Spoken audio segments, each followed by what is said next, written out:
Hello, fans, and welcome to This Day in Baseball, where we're going to bring you a full radio broadcast of today's game.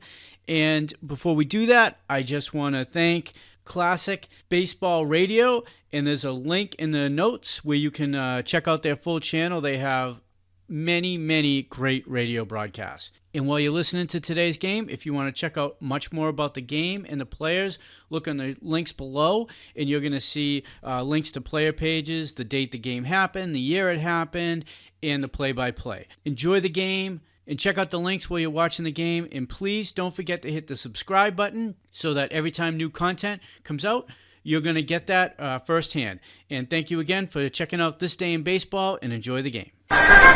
Yep, and the batting orders for tonight's game at Shea Stadium. Let's touch bases with Ralph Kiner. All right, Bob Murphy, and for the Mets, it'll be Wayne Garrett to lead off and play third. Batting second to second baseman Felix Meon. Batting third and playing right field, Rusty Staub. Batting fourth, the left fielder, Cleon Jones. Batting fifth and playing first base, John Milner. Batting sixth, the catcher, Jerry Grody. Batting seventh, playing center field, Don Hahn. Batting eighth, the shortstop, Bud Harrelson. And the pitcher, Jerry Kuzman, batting ninth. For the Pirates, Rennie Stennett will lead off. He'll be at second base. Batting second and playing third base, Dave Cash. Batting third, the center fielder, Al Oliver. Batting fourth, playing left field, Willie Stargell. Batting fifth, the right fielder, Richie Zisk. Batting sixth and catching, Manny Sanguin. Batting seventh, the first baseman, Bob Robertson. Batting eighth, the shortstop, Dal Maxwell. And the pitcher, Jim Rooker, batting ninth. And the Mets against the Pirates in the second game of this very important three-game series. The Mets won the first game last night. And here in the second, they have Jerry Kuzman, a left-hander, going for the Mets, and Jim Rooker, a left-hander, going for the Pirates. With the Expos losing, a three-way tie for second place between the Mets, the Expos, and the Cardinals, all 1.5 games behind the Pittsburgh Pirates. Now we're all set to go, and here for the play-by-play, Bob Murphy. Thank you, Ralph, and hi, everybody. Rennie Stennett, the second baseman, will lead off against Jerry Kuzman. Rennie Stennett, right-hand batter up, and the pitch on the way, too high. Stennett batting at .244, 10 home runs, 55 runs batted in. And a foul pop-up wafted over into the crowd behind first. 1 ball, 1 strike on Rennie Stennett. Dave Cash is on deck, and then Al Oliver. The Mets held a press conference in the Diamond Club at Shea Stadium today. Willie Mays announced that he will retire at the end of the year. The 1-1 delivery, breaking ball, outball strike. Willie has been frustrated by injuries throughout the year and now is winding down a fantastic 22-year career. Right now he has a rib injury sustained at Montreal, but would like nothing better than to participate down the stretch drive. A swing for strike three. Kuzman with a curveball strikes out Rennie Stennett. 1 out and nobody on. Now Dave Cash, the third baseman. Cash batting at .261. Tonight St. Louis playing in Philadelphia. The Cardinals got a run and they lead 1-0 in the second. Here's the pitch on the way. Fastball and a strike.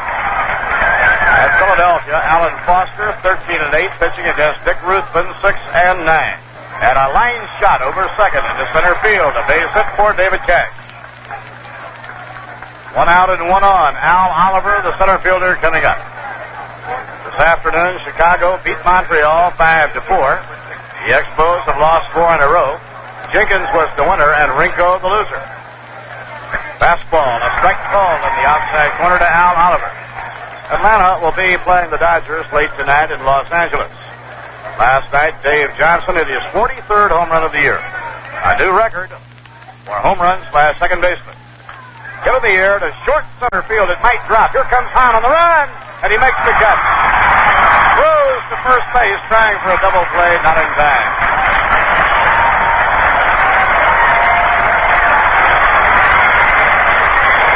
Good effort on the part of Don Hahn, the center fielder. That ball was hit in the air to very shallow center field. Hahn, calling on his speed, made the grab. Now here is Willie Stargell. 5 for 12 in this series, including 2 home runs. On the year, the Mets lead the Pirates 11 games to 5. The infield around to right, the pitch to Stargell. Outside and low, ball 1. The league leader in RBIs with 113, 41 home runs. The 1-0 delivery. Swing at a miss on a curveball. 1 ball, 1 strike. We'll have a crowd of about 30,000 tonight at Shea Stadium. The crowd last night reminded us so much of late '69. Crowd was standing and cheering, and what a ball game they saw. Now the 1-1 pitch. Fastball and strike in the outside corner. 1 ball, 2 strikes to Willie Stargell. Milner holding against base runner David Cash. 2 men down. And the pitch on the way. Swing and a miss. He struck him out. Guzman fans Stargell. No runs, 1 hit, no errors, 1 left. In the middle of the first inning, the Pirates nothing, the Mets coming to bat. The Pirate pitcher in tonight's game is Jim Rooker. He has probably been the best pitcher of the Pirates staff the last 2 months. Acquired from the Kansas City Royals. He was in the bullpen the first part of the year, actually made his first start against the New York Mets. And since becoming a starter, Rooker, the 30-year-old left-hander, has won 8 and lost 4. He has won 5 of his last 6 decisions. Wayne Garrett will lead off against Jim Rooker. Fastball, knee-high, call, strike 1. Felix Millan on deck, and then Rusty Staub. Dave Cash in close at third now against Wayne Garrett. Rooker delivers. Fastball, letter high and inside. 1 ball and 1 strike. For the Bucs, Bob Robertson is playing first. Rennie Stennett at second. Dal Maxfield is short. Dave Cash at third. Willie Stargell in left. Al Oliver in center. Richie Zisk around at right. The catcher, Manny Sanguillen. Curve, low and away, 2-1. Chrissy Hebner has been kept out of the last couple of ball games. His back stiffened up. Eddie Yost coaching third and Roy McMillan at first. Swing and a miss, 2-2. So we have a duel of left-handers here tonight and tomorrow night in the final of the 5 games. Tom Seaver pitches for New York. Steve Blass for the Pirates. The 2-2 pitch. Swing and a miss, he got him. Rooker with a fastball, fans Garrett. Felix Millan hitting .291. 4th in the National League in total hits. Felix now has raised his hit total to 176. And the pitch on the way. Low outside, ball 1. Only 1 player in the major leagues has gone over 200. And that's Pete Rose in Cincinnati. He's having a sensational year. Rose has 221. A new Cincinnati club record. Off the outside corner, ball 2. 2 balls and no strikes. If the Reds win their division and go on to a National League championship, I would have to say Pete Rose would be a tremendous candidate for MVP honors. And it's high, ball 3. Johnny Bench and Tony Perez have also had big years, and so has Joe Morgan. Bobby Bonds of the Giants will get a lot of consideration, even if the Giants don't win, and they won't. 3-0 delivery. Ball 4. Millan draws a walk. Oh, Felix, watching the strike zone carefully, is on with a walk, and the hitter is Rusty Staub. Rusty batting .270 with 14 home runs and 69 runs batted in. Rusty having a good series against the Pirates, 4 hits and 11 times up. Remember, next Tuesday night will be Willie Mays night at Shea Stadium. The last year for Willie Mays. Don't miss a chance to be a part of the evening. Ground ball down to first. Robertson throws quickly to second, and now back to first in time for the double play. They get it 3-6-3. Felix Millan pulled up and was going to get in a rundown and hope to get back around. He had no chance. Double play, retires the side. No runs, no hits, no errors, and none left. At the end of 1. The Pirates nothing, the Mets nothing. WKAJ-FM 102.3 on your FM dial, serving you from Saratoga Springs, New York. Richie Zisk is the leadoff batter, and Kuzman's pitch is taken, ball 1. And the pitch on the way. Hit in the air to left field, moving quickly. Cleon Jones, he'll get under it, and he makes the catch.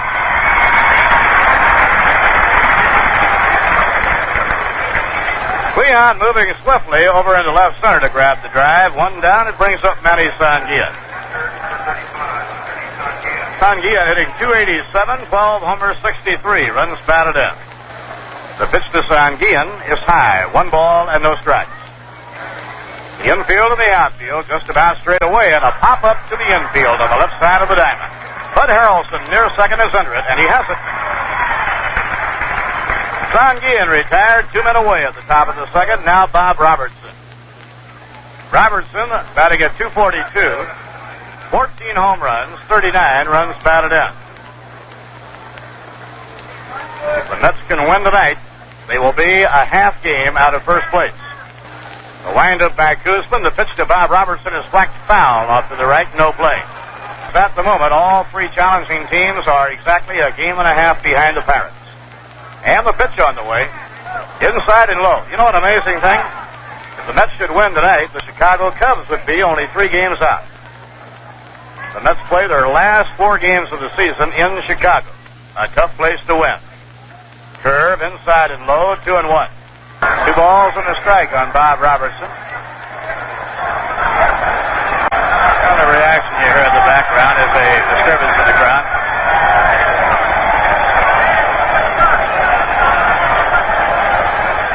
Koosman getting his sign from Jerry Grote. The 2-1 pitch, fastball high, 3-1. A couple of Zillman squared off for a little fist fight.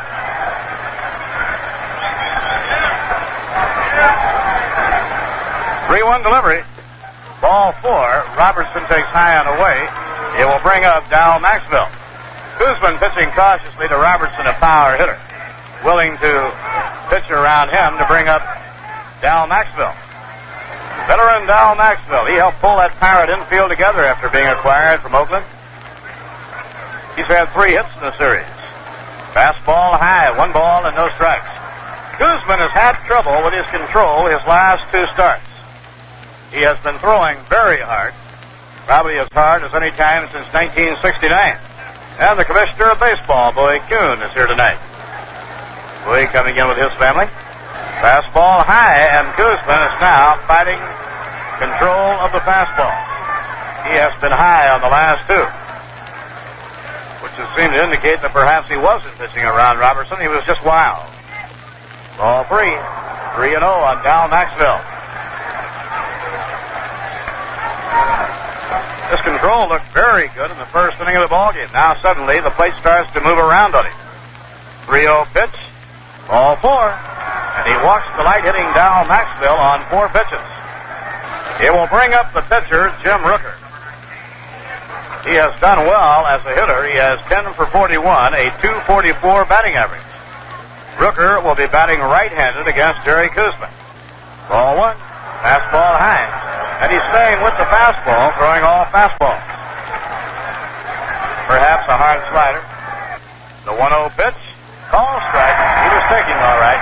1 ball and 1 strike. This is how Jerry got himself hurt in his last start. 2 outs and 2 on. The pitch to Jim Rooker. Swing and a miss. He struck him out. And Koosman regains his touch and fans Rooker, his 3rd strikeout. No runs, no hits, no errors. 2 were left on. In the middle of the second, the Pirates nothing, the Mets nothing.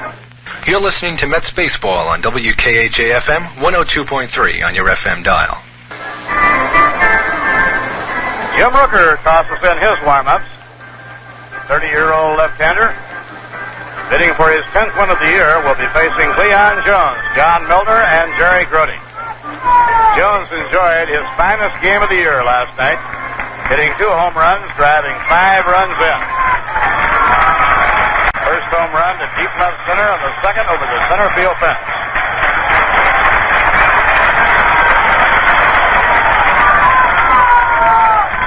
Cleon hitting .261. Rooker looking into Sanguillen. And the pitch to Cleon. Ground ball hammered to shortstop. Dal Maxwell snags the hop, pegs to Robertson, and Cleon is out.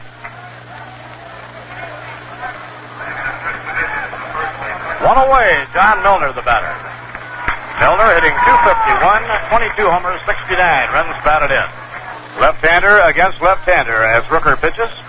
High and away, 1 ball and no strikes. Milner, 1 for 10 so far in the series. Here's the pitch on the way. A little bit inside, 2 balls and no strikes. That's leading Pittsburgh 11-5 on the year. The 2-0 pitch, way inside. That turned him around. Pitch had a lot on it by Jim Rooker. And the count is 3-0 on John Milner. Milner now looking down to Eddie Yost. Frequently, Yogi Berra tells Milner, go right ahead, see what you can do with that 3-0 delivery. In comes the pitch. Ball 4. He didn't have a shot. It was high and inside. And that is the second walk by Jim Rooker, and it will bring up Jerry Grody. Grody has done a good job with his bat since the 1st of August. He was out 2 months with a broken wrist. When he did come back, it took him the last 3 weeks of July to get back into a groove, and since then he's hit close to 300. Here's the pitch on the way.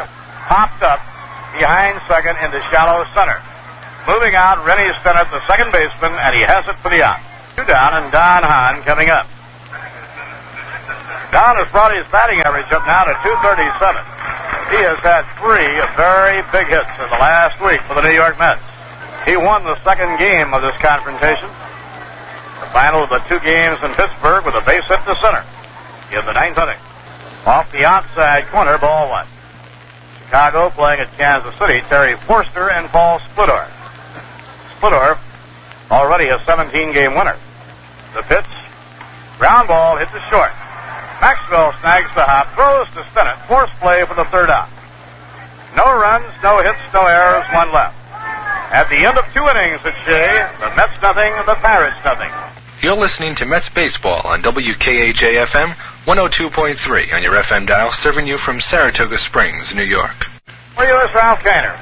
Thank you very much, Bob Murphy. And for the Pittsburgh Pirates, leadoff batter Rennie Stennett will be batting for the 2nd time. He struck out his first time up. Terry Kuzma with his first pitch, and there's a half swing. And it's in there for a called strike. Stennett started to swing, tried to hold up, and might have pulled something.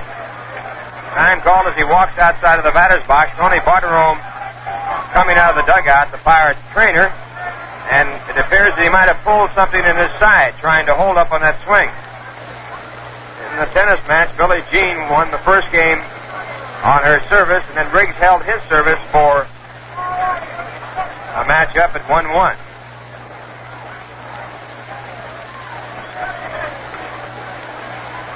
And now it's Richie Hebner to the plate. He has a 1-strike count against him as he steps in, replacing Rennie Stennett. And here's the pitch. Popped up out towards shortstop. Under the ball is Harrelson. He makes the catch. So Hebner is out. That brings up Dave Cash. Dave singled to center field his first time up. He's hitting .263 for the year with 2 home runs and 26 runs batted in. Last night he was 1 for 4, so he's 2 for 5 in this series. And the next pitch, hit towards shortstop on the ground, fielded by Harrelson to throw to first base, and Cash is out.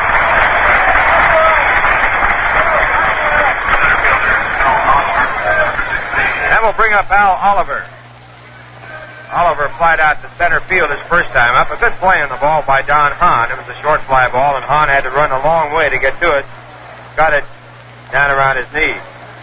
Oliver hitting .292, 19 home runs, 91 runs batted in. He leads the club in hits with 175. Left-hand batter in the first pitch is swung on and missed. Guzman starting off with a curve.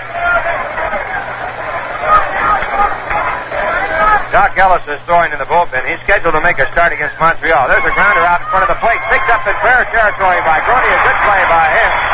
And the throw to first base for the out.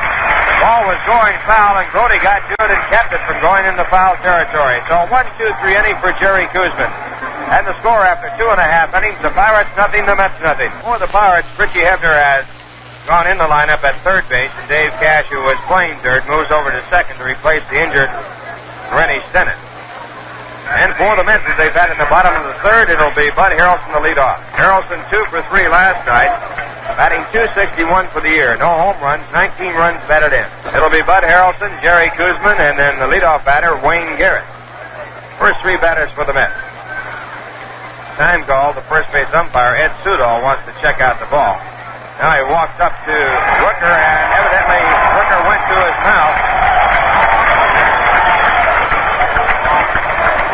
And now, Sudol is explaining that it is okay to go to your mouth, evidently, with the cool night.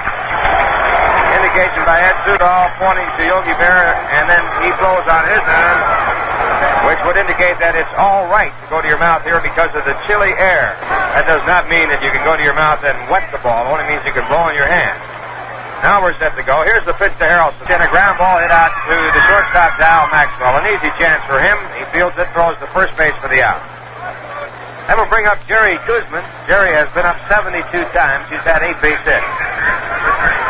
Both pitchers are left-hand throwers and both bat right-handed. Kuzman's had 1 extra base hit, a double. He's driven in 3 runs. And Rooker with his first pitch to Kuzman, a called strike. This is Rooker's 16th start. He's been in 39 ball games. 1 strike pitch.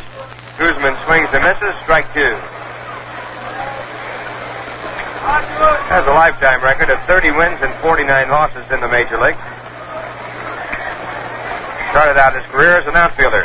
The 2-strike pitch. Over the outside corner. Strike 3 call. Second strikeout for Jim Rooker. His first was Wayne Garrett, who is now batting for the second time. Garrett hitting .242 with 13 home runs and 50 runs batted in. And the first pitch to Garrett, a curveball over, a called strike.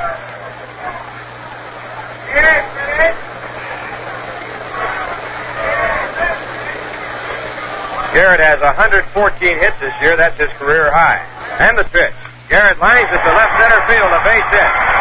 Walk being fielded by Oliver, and Garrett has to hold at first base, and the Mets have their first base hit. A 2-out single by Wayne Garrett. It brings up Felix Leon. Leon walked his first time up in 4 pitches.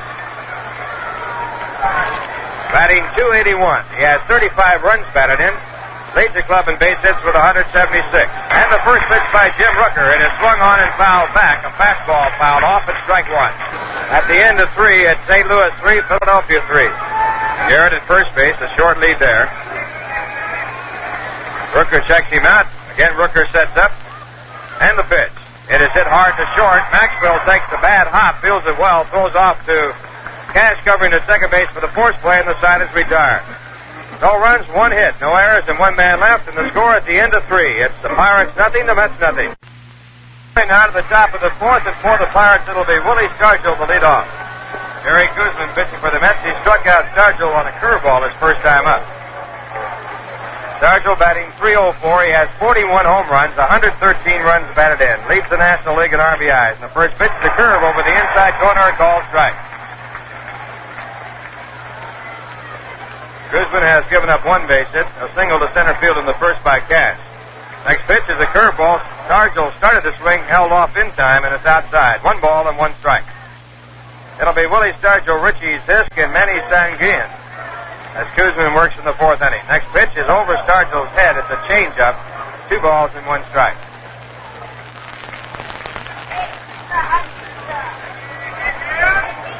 Pirates have had a base runner at second base 1 time in the ball game on consecutive walks to Bob Robertson and Dow Maxwell. 2-1 pitch, a swing and a curveball and a miss, 2-2.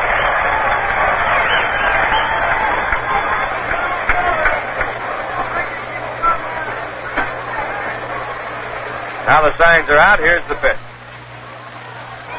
Curveball bounces in the dirt in front of the plate. 3 balls and 2 strikes. Kuzman taking a lot off that curveball. It was sort of a change curve. Now the 3-2 pitch.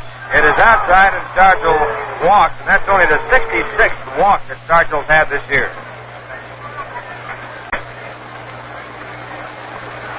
Runner at first base with no one out in the 4th inning, and Richie Zisk coming up. He lined out to left field his first time up. Zisk, a right-hand batter, and the first pitch by Kuzman. It is inside a ball. Bobby Riggs broke Mrs. King in the 5th game, and he is leading 3-2. Then Billie Jean came back to break Bobby, so it's now 3-3. Here's a pitch back, and a curveball is hit back off of Kuzman's glove. Harrelson will have a tough play. Fields the ball, throws the first in time. Great play by Harrelson. as he picks up the out at first base, and Zisk is arguing with the umpire, Ed Sudol. Ball would have been fielded by Harrelson back of second. Might have been a double play, but it was deflected by Kuzman, and Harrelson had to come in, fielded right on the edge of the infield grass. His throw to first base was taken by Milner right on top of the dirt, and this goes out. Moving to second on the play, Willie Stargell. So now the Pirates with a runner in scoring position for the second time. And the batter coming up is Manny Sanguin. Sanguin popped up the short his first time up. He was 2 for 4 last night. So Kuzman with a runner at second base. And here's the pitch to Sanguin. It's hit out toward shallow right, coming up a stop, and he can't get to it. Stargell holding at second to see whether or not it would be caught. Now he takes off for third and gets there. So a blue base hit by Sanguin, and the Pirates have runners at first and third with one man out. And the batter coming up is Bob Robertson. Bob Robertson, the batter. Bob walked on the 3-1 pitch his first time up. He's batting .242, 14 home runs, 39 runs batted in. Mets are playing their infield back, set up for a double play. They're willing to give up a run to try and get 2 men out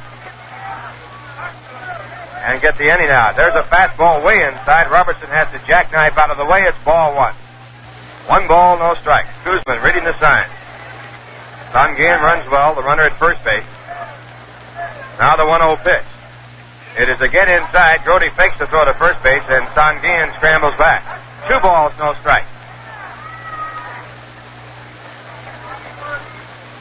Scoreless ball game, 1 man out, top of the 4th. The Pirates with runners at first and third. Again, Kuzman sets up. Here's the pitch. It is grounded toward third, but foul. Ball fielded in back of the bag by Garrett. That puts the count at 2 balls and 1 strike. Robertson, hitting .242, has 14 home runs. Now the pitch. And it is fouled back of home plate, out of play. 2 balls, 2 strikes.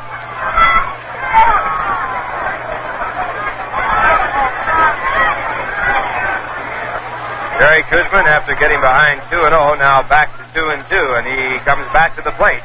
The pitch is strike 3 call. Robertson started the swing, held up, and now he's arguing with the umpire. And that's strike out. The 4th for Jerry Kuzman.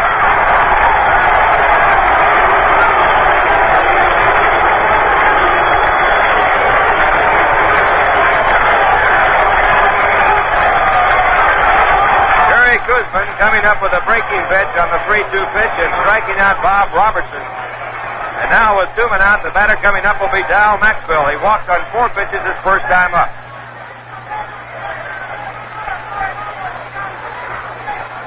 Maxwell batting .207 with 14 runs batted in. And Kuzman working from the set position. Here's the first pitch. Check swing, bouncing ball to short. Harrelson fields it, throws to first base in the dirt. The ball gets away from Milner, and Stargell scores. So the Pirates take the lead on the throwing error by Bud Harrelson on what was a routine play. Ball going into the Met dugout, so the runners advance 1 more base. Sanguin to third, and Maxwell on down to second. And that brings up the pitcher, Jim Rooker. Mets were out of the inning, so the run is unearned. And Kuzman with a job to do on Rooker, who was struck out his first time up. First pitch to the right-hand batter, a fastball fouled back against the screen, and strike 1. We pause for station identification. This is the New York Mets Baseball Network. You're listening to WKAJ-FM from Saratoga Springs, New York, 102.3 on your FM dial. Both Billie Jean King and Bobby Riggs held their serve, so now it's 4-4 after the first 8 games. And Kuzman with his next delivery. Curveball chopped out toward short, cut off by Garrett. His throw to first base is in good shape, and the side retired. In the inning, 1 unearned run on 1 hit, 1 error, and 2 men left. And the score, at the end of 3.5 innings, the Pirates 1, the Mets nothing. In this inning will be Rusty Staub, Cleon Jones, and John Milner as the first 3 batters. Have a report on Rennie Stennett. He came out of the game with a pulled muscle on the left side of the rib cage when he had that check swing in the 3rd inning. Rusty Staub batting for the 2nd time. He grounded into a double play his first time up. Batting at .270 for the year with 14 home runs and 69 runs batted in. Jim Rooker just now completing his warm-up pitches as we move to the bottom of the 4th inning. Staub 1 for 4 last night, so he's 1 for 5 in this series. Left-hander Jim Rooker on the mound for the Pirates. And the first pitch to Staub. Staub breaks his bat, hits the ground ball to second. It's fielded by Cash to throw to first base for the out. That will bring up Cleon Jones. Cleon, after 2 home runs and 5 RBIs in last night's ball game, grounded out to short his first time up. Bobby Riggs double followed at 40-30 to allow Billie Jean King to win the first set 6-4. She broke his service in the 10th game. Cleon Jones, and the first pitch by Jim Rooker. It is topped out toward the first base side. Rooker comes off the mound, picks it up, and throws to the first baseman for a quick out. Rooker has been in complete command of this ball game. Now the batter will be John Milner. John walked on 4 pitches his first time up. He's batting .251 with 22 home runs and 69 runs batted in.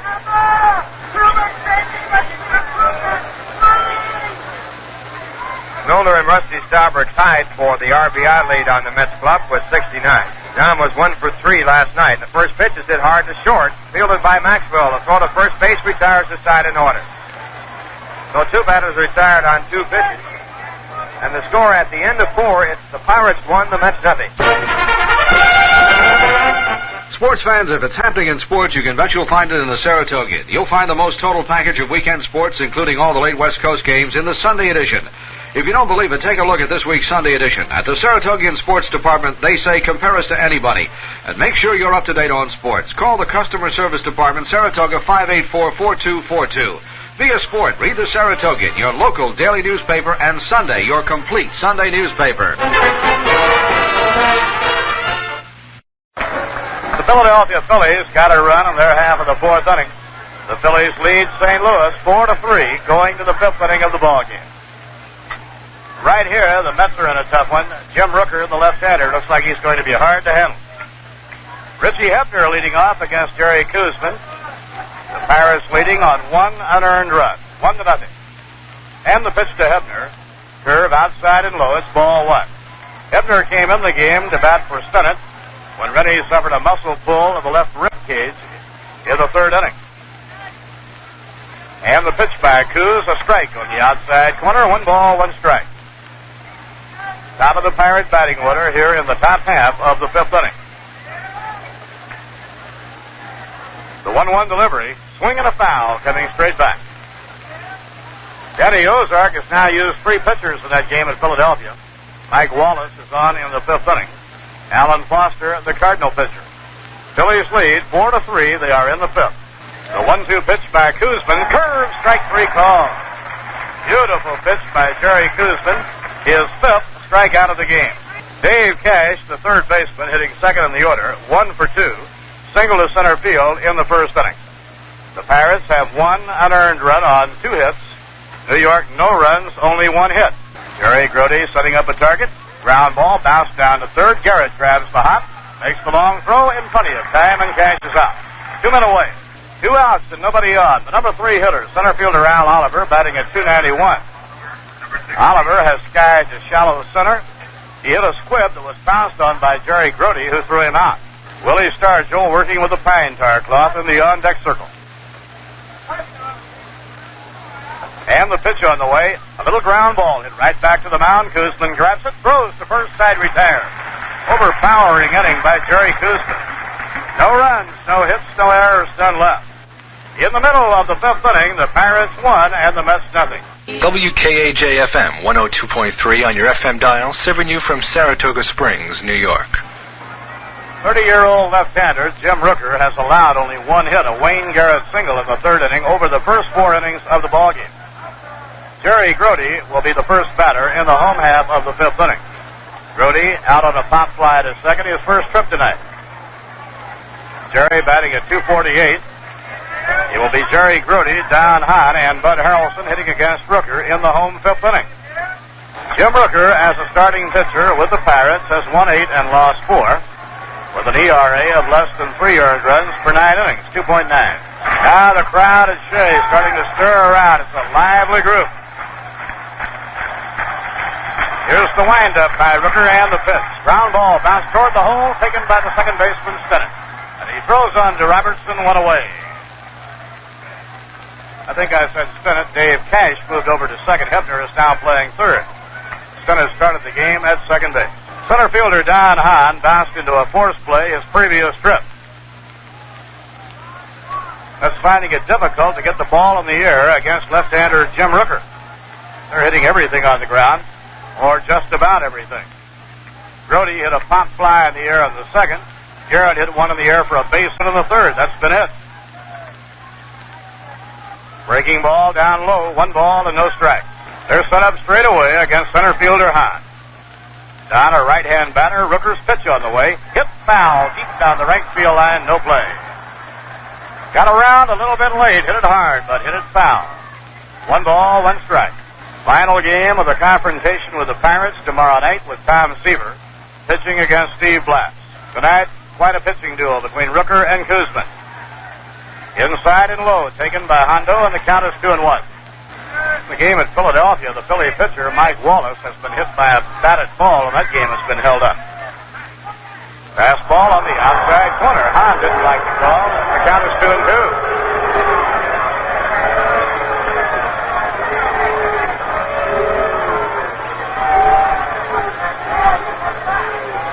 Buddy Harrelson will be the next hitter. Rooker has 3 shutouts to his credit this year. Now Sanguian setting up the mitt. Rooker goes into his windup. Here's the pitch on the way. Strike 3 called. Fastball at the letters. And Hahn knew it. That is the 3rd strikeout for Jim Rooker. And it brings up Bud Harrelson. Buddy 0 for 1, bounced to short. Batting at .260. Hebner shortens up a bit at third.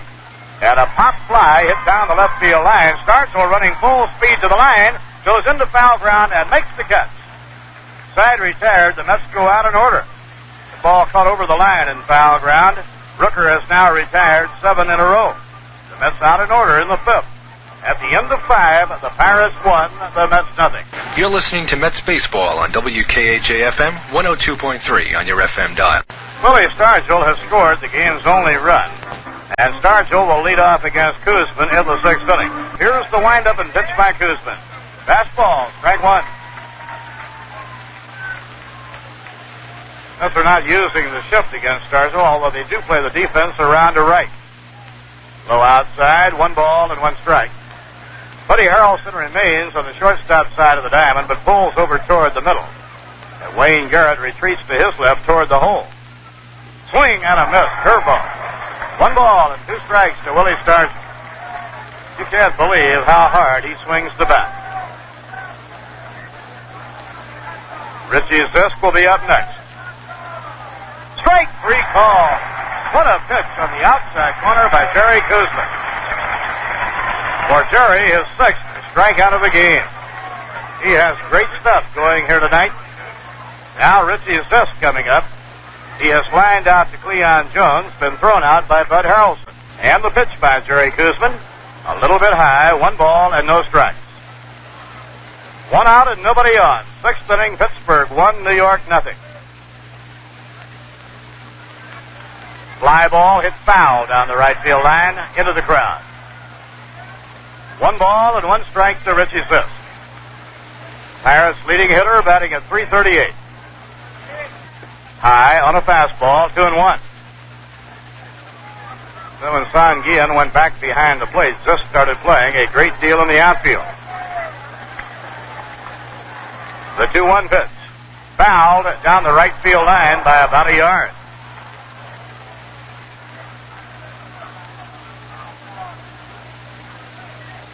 And the count is 2-2. The Phillies 4 and the Cardinals 3. Philadelphia hitting in the bottom half of the 5th inning. This afternoon, Chicago defeated Montreal 5-4. The 2-2 pitch.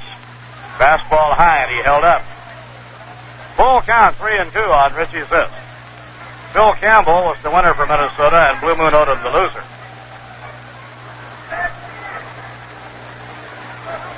Koosman 3-2 on Richie Zisk.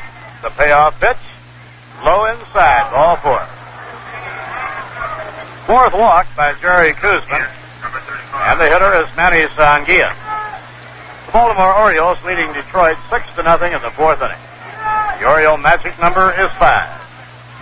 Hit in the air to short right field again, running in hard to stop, and he'll make the catch. Now Rusty throws to first, trying for a double play, can't get it.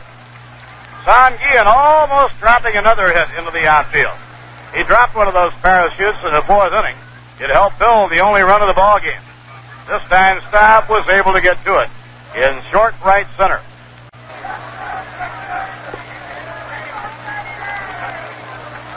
Bob Robertson, the first baseman. Grounder hit hard. It will go foul down the left field line, strike one. Bob Robertson has reached on a walk and taken a call, third strike. A pitch he did not like, and he argued with plate umpire John McSherry about it. And the pitch on the way. Hit hard, taken on a hop by Wayne Garrett. He throws to beyond, third out. Wicked shot. Handled by Wayne Garrett, a low line drive he took on the first hop. No runs, no hits, no errors, one left. In the middle of the sixth inning, the Pirates won and the Mets nothing. You're listening to Mets Baseball on WKAJ-FM 102.3 on your FM dial, serving you from Saratoga Springs, New York.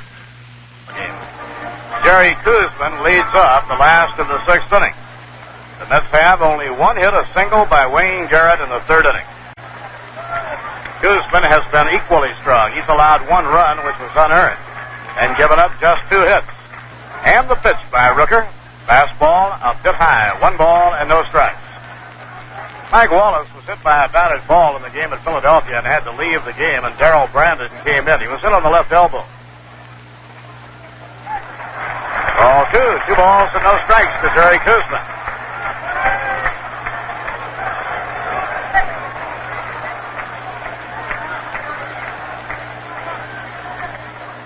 The 2-0 pitch by Jim Rooker. Koosman taking all the way. It's over a strike. 2-1.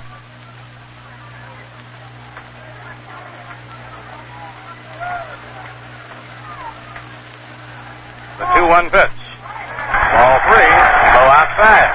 That just missed. Rooker walked one in the first and one in the second, but has not walked the batter since then. The 3-1 pitch. Ball 4. Koosman has drawn a walk.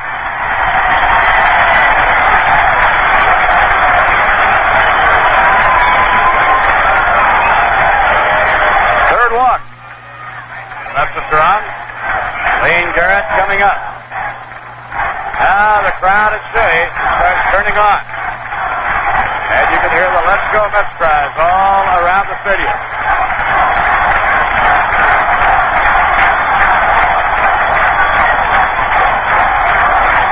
Cal Maxwell comes over from shortstop and tosses to Jim Rooker. The Pirates set up to play for the sacrifice.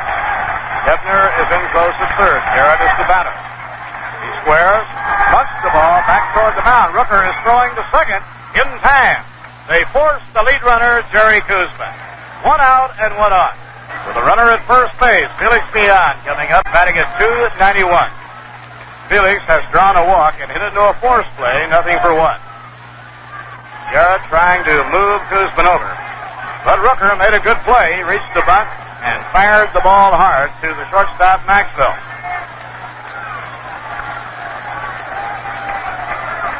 Beyond digging in, trying to get the second hit of the ball game for the New York Mets. Kick of the leg, around comes the arm to the runner, goes, ground ball, bounce toward the hole. Maxwell, the backhand play, the throw, not in time.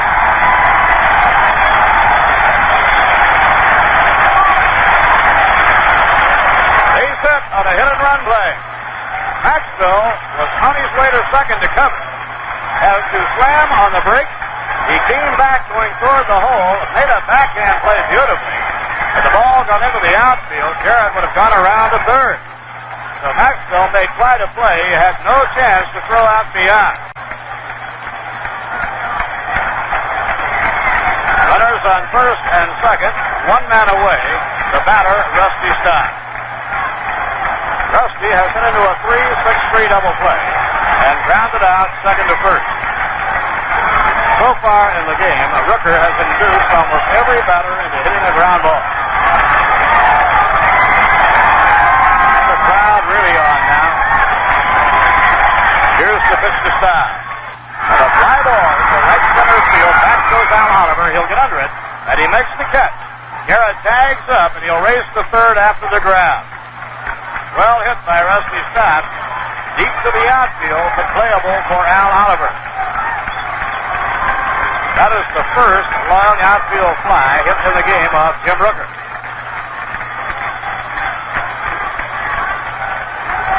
Cleon Jones has bounced to short, bounced back to the mound, nothing for two. And the pitch on the way. Line drive into left field, a base hit. Coming home to score is Garrett. The game is tied 1-1.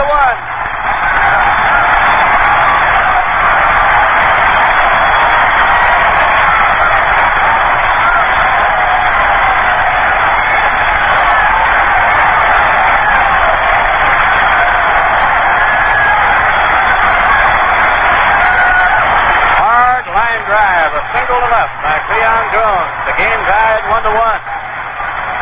Cleon's 40th run batted in of the year. He drove 5 in last night.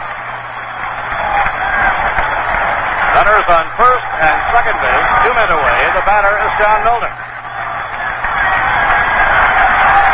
Milner has reached on a walk and bounced to short. The crowd level is almost unbelievable here at Shea. They are really up. Here's the pitch. Swing and a miss, strike one. Milner had a good cut, had a curveball thrown by Jim Rooker.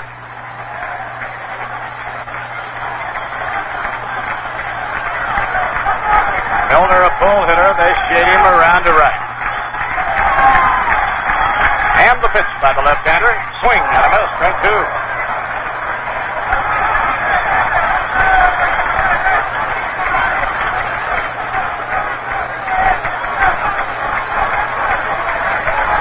Paid crowd tonight at Shea is 24,855. Milner at a disadvantage. The two-strike pitch, strike three call. And Rooker won the battle. He broke a curve over the inside corner. He made a big pitch. His fourth strikeout. For New York, it was 1 run on 2 hits, no errors, and 2 left on. At the end of 6, the Mets won, the Pirates won. You're listening to WKAJ-FM from Saratoga Springs, New York, 102.3 on your FM dial. Dal Maxwell, the number 8 man in the order, and here is Kuzman's pitch swung on. It's foul back, out of play on the count 2 strikes. Dal Maxwell was at the plate in the 4th inning, no score in the ball game, and he hit a ground ball to short that should have ended the inning, but Harrelson's throw was in the dirt for an error, and the Pirates scored the first run. Here's a swing of the foul ball up to the left side, out of play. But in the bottom of the 6th, Cleon Jones drove in the tying run, and we're in a 1-1 tie here. The Mets and the Pirates, Shea Stadium in New York. Jim Rooker is out there on deck. Here is the pitch, and it's a curveball high and away, so it goes to 1-2 now to Dal Maxwell. Kuzman has struck out 6 and walked 4. Into the motion, here's the 1-2 delivery, and it's high for a ball, so it's 2 balls and 2 strikes. Outfield defense shaded toward right on the right-hand batter, Dal Maxwell. Jerry Gertie sends out the sign, sets up the target. Kuzman goes into the motion. Here's the 2-2 pitch, swung on it in the air to right field. Perfect position for Rusty Staub, who makes the catch. He was over toward the line, and the ball was hit right there. That will bring up Jim Rooker. He has struck out and grounded out. He began his professional baseball career as an outfielder in the Detroit Tigers organization. Swings a pretty good bat. He's hitting .233 so far this year. He's driven in 2 runs. Jim Rooker, a right-hand batter. Now Kuzman into the motion, and the pitch is swung on and missed, strike one. Alan Foster has given way to Alan Roboski on the mound for the St. Louis Cardinals, with the Phillies batting in the 6th. Here's the pitch in for a strike. It's 0-2 now to Jim Rooker. Bob Boone in his 10th home of the year in the 6th for the Philadelphia Phillies. Here's a pitch just missing low. So it's 1-2 to Rooker, followed in the order by Richie Hebner. Kuzman takes a look around. Little breeze blowing now, just ripping the flag out toward right on the flagstaff in center field. Here's the 1-2 delivery, swung on and fouled off, rolling back. So the count holds at 1-2 to Jim Rooker.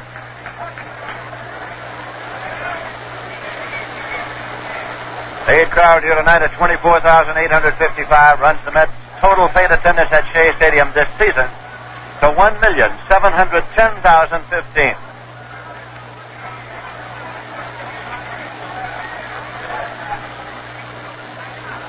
Rooker is back in. Nobody on base with one man out. Guzman goes into the motion, the 1-2 delivery. Swung on a check on. He took it around for swinging strike.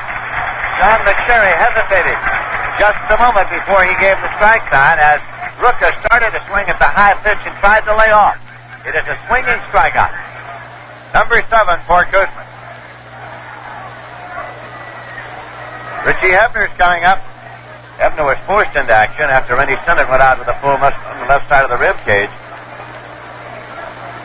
Jim McKee is throwing in the bullpen now for the Pittsburgh Pirates. Jim McKee. Guzman's pitch to the left-hand batter breaks high and tight. 1-0.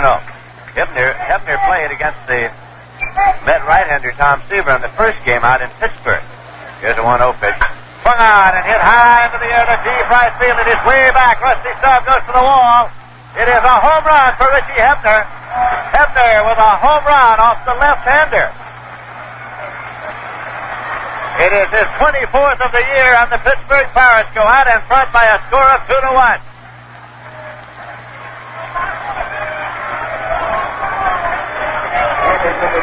Richie Hebner, who did not start the ball game because the Mets started a left-hand pitcher, pressed into service when Rennie Sinnott pulled a muscle. Now has hit a home run off Guzman to put the Pirates out in front by a score of 2-1. Dave Cash is up. He's a right-hand batter, 1 for 3 tonight. Pitches inside for a ball. It's 1-0. The hits are all even in the ball game. The Pirates have had 3 and the Mets have had 3. Here's Guzman again delivering a 1-0, and this one is dipped in for a called strike. It's 1-1. Dave Cash questions the call of plate umpire John McSherry. Here's the 1-1.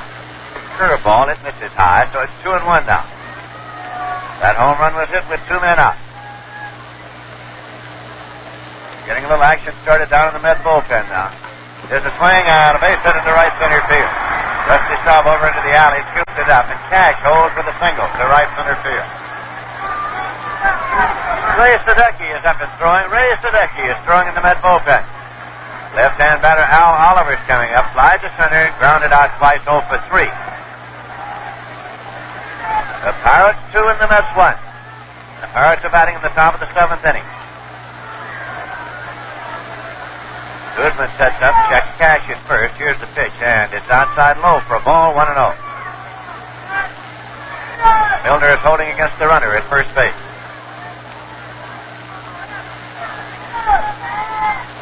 Guzman again sets and deals, and pitches inside for a ball.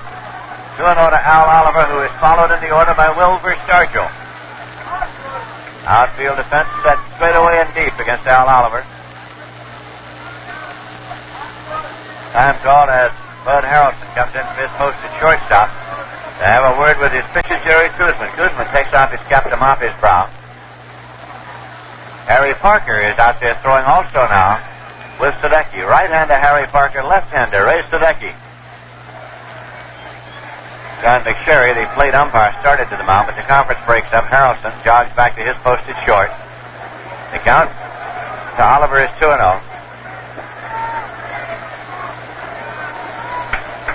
This is a 2-0 delivery on the way.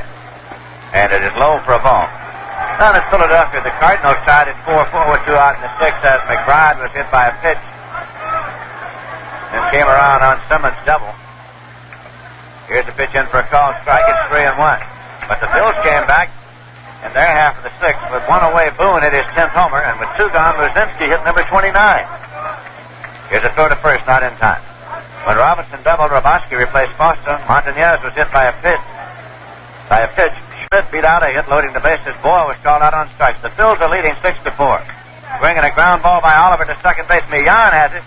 Goes to first in time, and the side is retired. So it is 1 run on 2 hits, no errors, and 1 left. And in the middle of the 7th inning, the score is the Pirates 2 and the Mets 1. WKAJ-FM 102.3 on your FM dial, serving you from Saratoga Springs, New York. In tennis, Billie Jean King reeled off 3 straight games for a 6-3 victory in the second set. She won the first set 6-4, and she won the second set over Bobby Riggs 6-3. Right here, the Mets are trailing by a run with Jerry Grody up in the bottom of the seventh. The Met crowd has been up and stretching midway of the seventh inning, and they are ready to lend whatever verbal support they may to the Met cause here. Jim Rooker has allowed the Mets 1 run on 3 hits so far. Grody is the number 6 man in the order, so the Met bullpen continues to stay warm. Rooker looks in to get a sign from Manny Sanguia, and he has it, dips into the motion. Here's the pitch to Grody, hit in the air, foul to the right side, out of play. It's strike 1. Rooker has struck out 4, he's walked 3 here tonight. Mets got to him for a run in the 6th inning when he walked Kuzman. Garrett bunted into a force play, but then Millan single, and after Rusty Staub flied out, Cleon Jones single to drive in the run, and then Milner was called out on strike, leaving 2 men stranded. Now the strike 1 delivery to Grody. Swung on and having on the ground. Deep shortstop, big hop to Maxwell, long throw, and he's out at first base on a bang-bang play. Maxwell went deep in the hole, rim of the outfield grass. Came up and over with a long throw and got it to first just in time to get Grody. That'll bring up Don Hahn, center fielder. He's gone 0 for 2 here tonight. Rooker takes a sign from Sanguia. Here's the left-hander with the pitch, and it is low for a ball. 1-0 to Don Hahn. The Pirates 2 runs, 4 hits. The Mets 1 run, 3 hits. Bud Harrelson is waiting on deck. Now the 1-0 delivery, and it's hit on the ground. Shortstop. Big hop up again to Maxwell. Sidearms this one to first in time. 2 away. Bud Harrelson has grounded out and fouled out down the left field line. 0 for 2. Switch hitter. Batting right-handed tonight, his natural side. After this game, the Mets will have 9 to play. And the pitch. Swung on and hit in the air down the right field line. Coming on is Zisk. It is cross, and Zisk makes the catch in foul territory for the putout. Richie Zisk in full flight came across the line and stabbed the glove out to gather in the foul ball for the putout. So the side is retired in order, nothing across. And at the end of 7 innings of play, the score is the Pirates 2 and the Mets 1. You're listening to Mets Baseball on WKAJ-FM 102.3 on your FM dial. Now Willie Stargell is up, swings and sends a ground ball foul back at first base. It is strike 1 to Willie Stargell.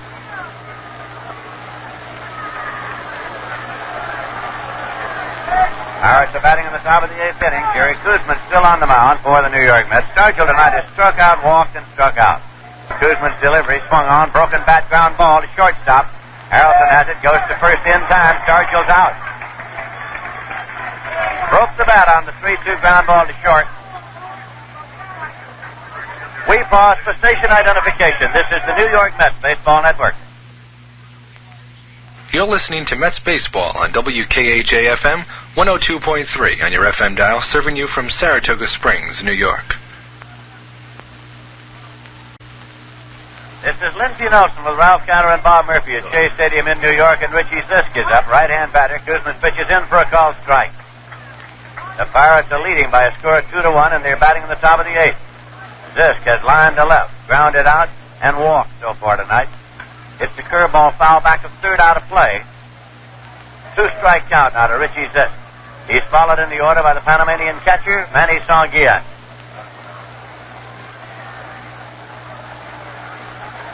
Zisk is back in and waiting. Here's the 0-2 shot. Taken high. He started to go but did not pull the trigger. Richie Zisk, born in Brooklyn, reared in the Queens, went to high school in New Jersey.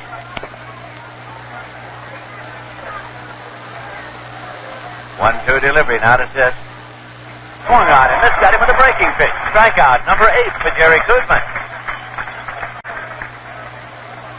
2 Pirates out. Manny Sanguia's coming up. He looped the base hit into right center in the 4th to help build the Pirate run. He flied out to right in the 6th. He is overall 1 for 3 for the night. He's a right-hand batter. Pirates 2 runs, 4 hits. The Mets 1 run, 3 hits. Here's Kuzman's delivery. Laced foul up the left field line was a breaking pitch, and Sanguia got around and drilled it up the line. Foul. Strike 1. Bob Robertson has moved out on deck.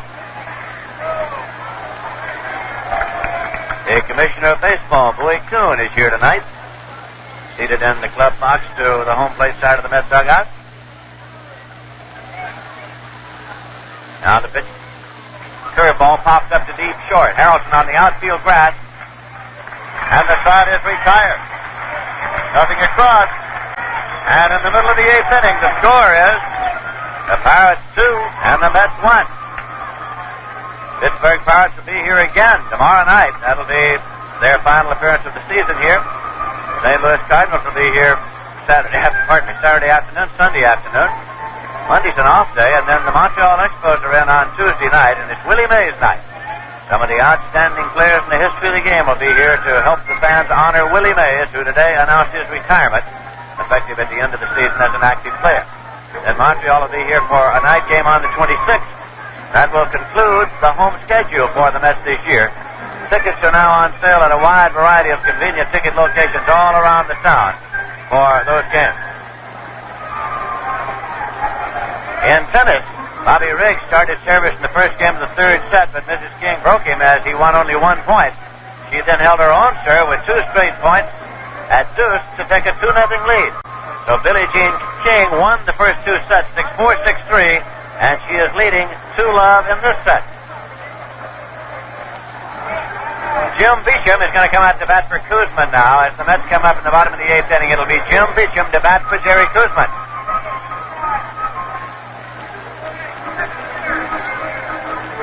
It was Jim Beecham who started the 5-run rally in Pittsburgh night before last with a pinch hit leading off the 9th inning.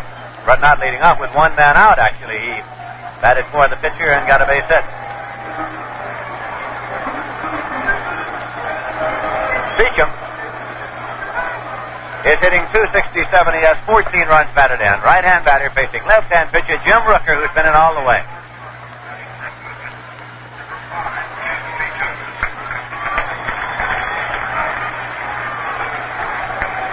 The Pirates are leading 2-1 as the Mets come up in the bottom of the 8th inning. Rooker has struck out 4, walked 3. Started the night with a record of 9 wins, 5 losses. That pitch is a fastball high and away, so it's 1-0. Wayne Garrett is on deck.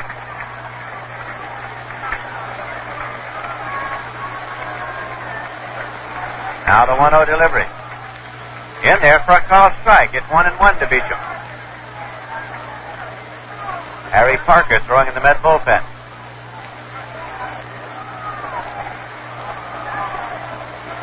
Rooker works with the 1-1. And it's hit into left field, hanging in there for a base hit.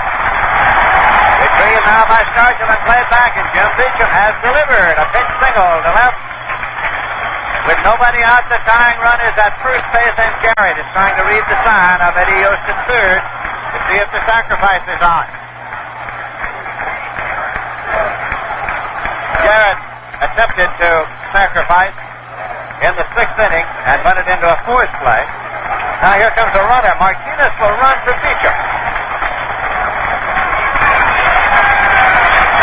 Martinez is running for Beecham, who gets a hand as he goes back to the dugout.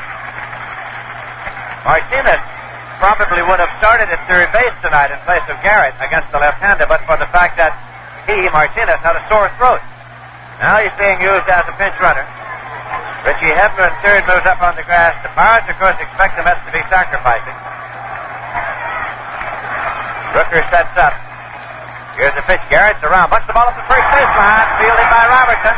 Goes to first in time, and holding at second is Martinez. Second baseman Dave Cash came over to cover, and Robertson almost threw it away. He had to shift to the outside. The tying run is at second with 1 man out, and Felix Leon will be coming up. If you're scoring on the sacrifice by Garrett, it goes 3-4. Leon has walked, grounded into a forced play, and on the hit-and-run play, got an infield hit. Pirates are holding a conference now. Second baseman Dave Cash, shortstop Dal Maxwell, pitcher Jim Rooker, and catcher Manny Sanguillen all in conference. They start heating up the bullpen even more. Bob Johnson up and throwing once again, and Ramon Hernandez is now throwing in the Pirate bullpen. Now Sanguillen comes back behind the plate.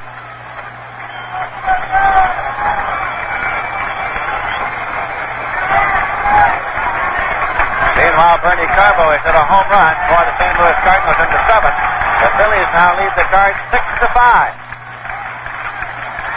Leon is in and waiting, choking up on that bat now. Martinez takes his lead at second base. Here's the pitch, and he's in there for a called strike. Rusty Staub is on deck. One man out, Martinez. Running for Jim Beecham at second base. Outfield defense shaded toward right against Felix Millan. Millan hitting .292 for the year, has 3 home runs and 35 runs batted in. Jim Rooker now bends forward to take the sign, hands on his knees. Has it, he steps up, gets the runner back at second. Here's the pitch, swung on and looped out of the right center field. It's going to be in for a base hit. Martinez only goes to third and holds up. And now he gets a green light. Martinez comes to the plate. He scores. Leon is safe at second base. The score is tied. The Pirates 2 and the Mets 2. The ball was fumbled in the outfield. Martinez has made the dash for the plate to throw at the second base. Leon is safe there. This stadium is a madhouse.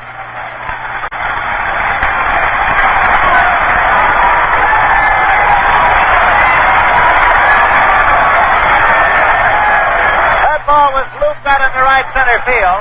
Martinez held up to see whether or not it would be in there. He advanced to third and would have stayed there except for the fact that the ball was overrun at first by Al Oliver, and then when he picked it up, he dropped it. An error is charged against Oliver. An error against Oliver, a single to Millan. No run batted in. The score is tied. 2-2, and Rusty Staub is up. The go-ahead run is in scoring position at second with one man out. Get a swing and a drive, one hop. Taken by first baseman Robinson. He goes to the bag. He is out and going to third is Millan. That was a shot.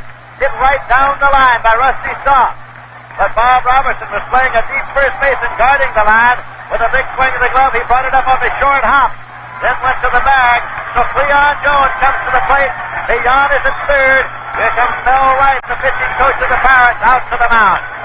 Mel Wright is going to the mound. They got the bullpen warm with Bob Johnson and Ramon Hernandez. The Mets have tied it up at 2-2 here in the bottom of the 8th inning. They are making a bid to take the lead. Cleon Jones will be coming up. He had a base hit to drive in. The first net run in the 6th inning. He drove in 5 last night with 2 home runs. The conference continues at the mound. Incentive Riggs got on the board in the 3rd set by holding service in the 3rd game to trail 2-1.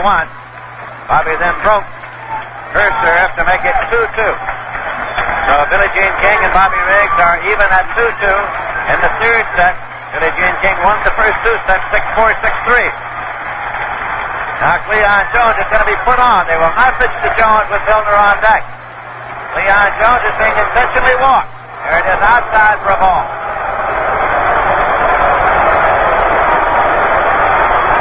That was the purpose of the strategy meeting. Do we pitch to Jones, who has decimated Pirate pitching in this series? And the decision was no, we do not. We pitch to the left-hand batter, John Milner, who tonight has walked, grounded out, and struck out. There is ball 4, an intentional walk to Cleon Jones. He goes to first. Felix Millan holds it third, and John Milner is coming up to try to hang in there against the left-hander.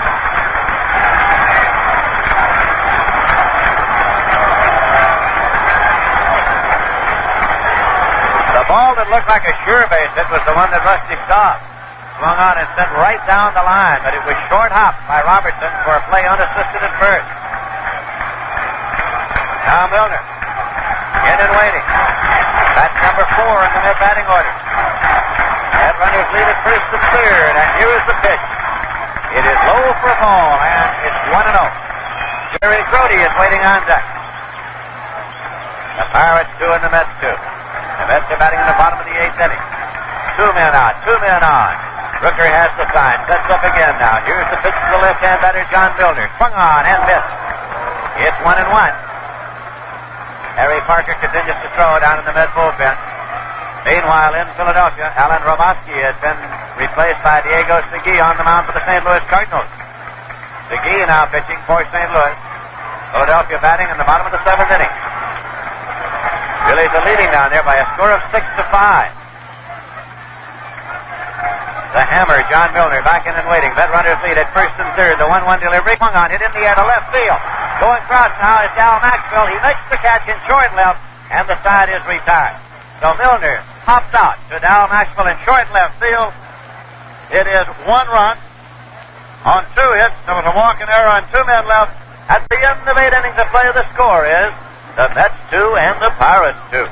You're listening to WKAJ-FM from Saratoga Springs, New York, 102.3 on your FM dial.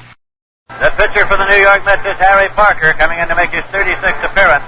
Last time out, he worked 2 2/3 here on Sunday against the Chicago Cubs. He allowed no runs and only 1 hit. He went out when he was struck on the thumb by a batted ball. He has a record of 7 wins and 3 losses. Right-hander Harry Parker. Guzman worked 8 innings. He gave up 2 runs on 5 hits. He struck out 8 and he walked 4. Philadelphia Phillies did not score in the bottom of the 7th inning. The Cardinals are coming up in the 8th now, with the Phillies leading them by a score of 6-5. Max Scarce against Diego Segui in that ball game now. This afternoon, the Cubs beat Montreal 5-4, and the Giants beat Cincinnati 7-5. Atlanta is in Los Angeles in a later start. Bob Robertson will lead it off for the Pittsburgh Pirates in the top of the 9th inning.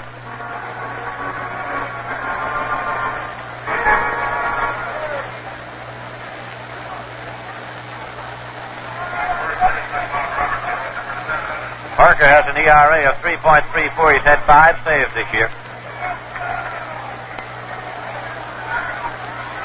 Right-hand power hitter Bob Robertson. Here is Parker with a pitch high and tight. And in jerking his head back to get away, the hard hat flew off the head of Robertson. He wears the soft cap underneath, and he has to retrieve each separately because they went in different directions. And he went in yet another. Sore thumb might make Parker conveniently wild. It's 1-0. Dal Maxwell is on deck. Outfield defense straight away and deep against Bob Robertson. Here's Parker again with a pitch. It's high. He goes behind 2-0.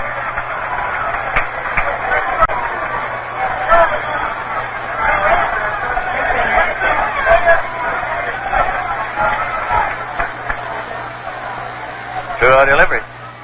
In there for a call strike. It's 2-1 now.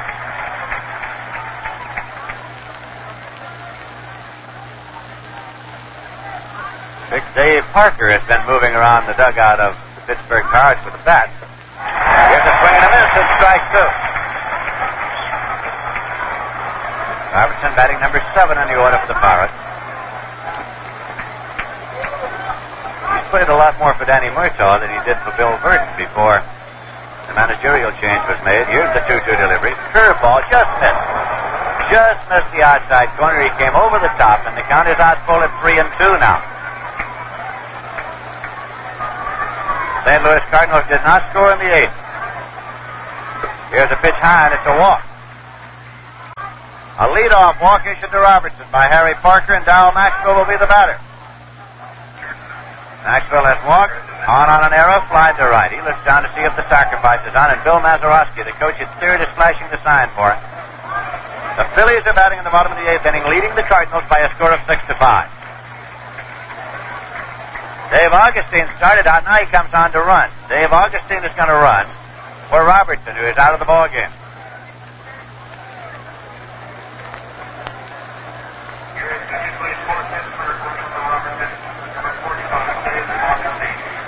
Dave Augustine runs for Robertson.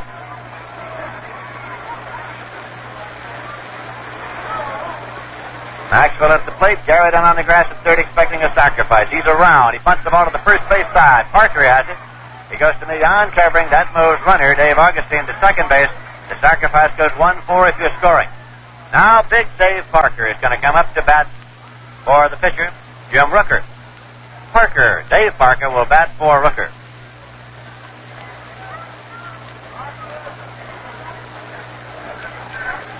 Dave Parker is hitting .273. He's had 4 homers and 12 runs batted in.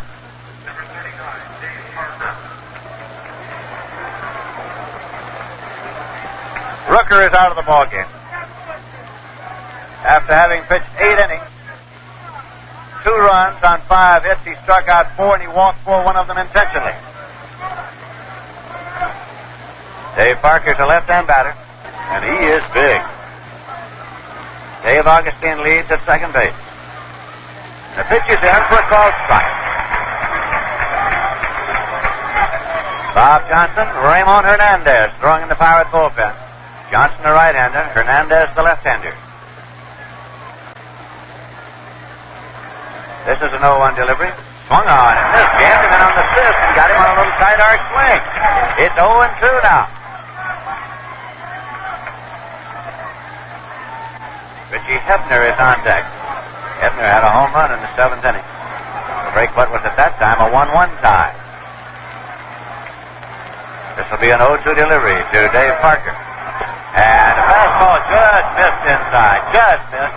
And it really popped into that glove of Jerry Grody. It's 1-2 now to Parker. He was a little undecided about what to do.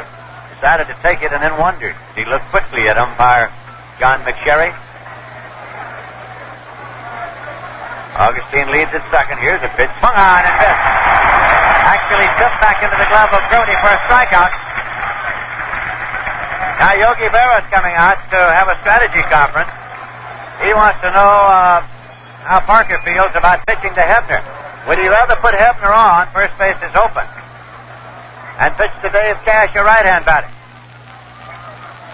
You may recall that in Pittsburgh night before last, manager Yogi Berra walked Wilbur Stargell, who was at that time the possible winning run. But the strategy worked successfully. Ray Sadecki's up and throwing in the Met bullpen again now. The decision has been made, whatever it is. Hebner is 1 for 3 for the night. Hit a home run to 7th inning. They're going to walk him and pitch to Cash. An intentional walk will be issued to Hebner. It's outside for a ball.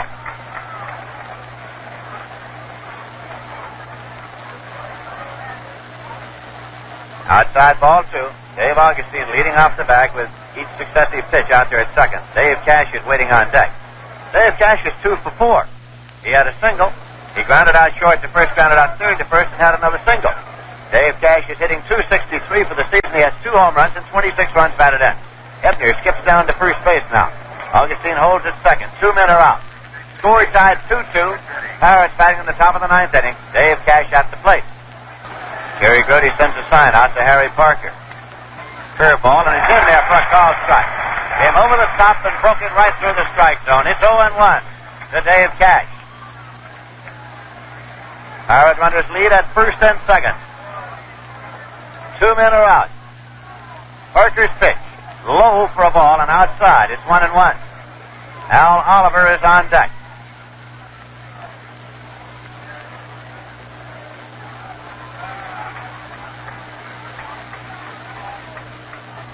Runners again lead first and second. 1-1 delivery, and it's inside.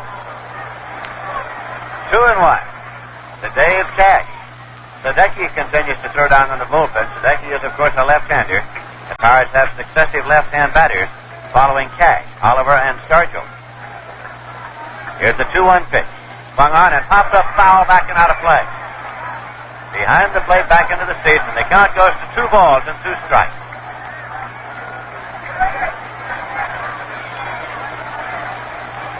Harry Parker goes back, touches his fingertips to the rosin bag, steps up on the rubber now. Looks into Jerry Grody. Dave Augustine, the runner at second base. Richie Hebner at first. Here's a swing and a drive into left field, and coming around third, coming on to score is Augustine. Hebner goes to third, the throw goes to second, and he is safe at second as the ball skitters off the glove of Millan. It is scored as a double and a run batted in, and the Pirates lead by a score of 3-2. Cash sitting out there at second, getting up slowly. Don Leppert, the first base coach, goes to see about him. Tony Barterome, the trainer, goes to see about him. He went sliding in. Jones' throw skittered off the glove of Millan in a cloud of dust. That ball was looped down the line. Cleon Jones could not possibly get to it. He hustled it up in a hurry, but with 2 men out, of course, the runners were going all out, and Augustine scored from second easily. No play made on him at all. Hebner is now at third. Cash is at second. He's all right. Al Oliver is coming up as the Pirates have recaptured the lead here by a score of 3-2 in the top of the 9th.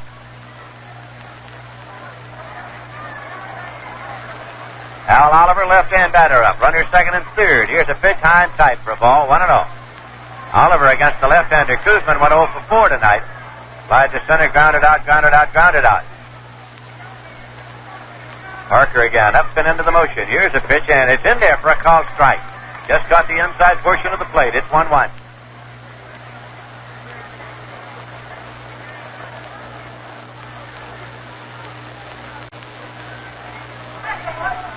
1 pitch swung on and pops up to second base. Millon's out there on the grass in short right, and he makes the catch. The side is retired, but the Pittsburgh Pirates got a run on 2 walks and a hit. There were no errors and 2 men left. And in the middle of the 9th inning, the score is the Pirates 3 and the Mets 2. For the Pittsburgh Pirates now, Dave Augustine, who came in to run in the last inning, stays in the ball game in center field, and Al Oliver moves over to play first base. And Bob Johnson comes in to do the pitching. Bob Johnson is making his 45th appearance of the year. He has a record of 4 wins and 2 losses. Last time out against the Mets. Night before last in Pittsburgh, he went 2/3 of an inning, allowed no runs and no hits. Bob Johnson, who is himself a former New York Met. Tim Boswell is going to come up now to bat for the New York Mets. Boswell will bat for Grody. This is a righty-lefty switch. Boswell being used as a pinch hitter for Jerry Grody. Boswell is hitting .215. He's had 2 home runs, both of them pinch homers, and 14 runs batted in this season. The Phillies are batting in the bottom of the 8th inning at Philadelphia, still leading the Cardinals by a score of 6-5. Boswell throughout the season has been the Mets' number 1 left-hand batting pinch hitter.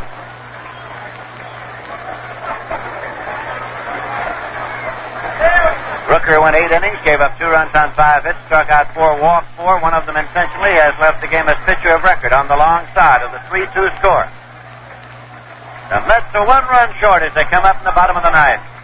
Now Boswell is in and waiting. Right-hander Bob Johnson takes the sign from catcher Manny Sangia. Here's Johnson's first pitch. Swung on, and it's looped out into right field for a base hit. Ball's in safely. Hustled up by Richie Zisk, and Boswell has opened up the bottom of the 9th with a single to right.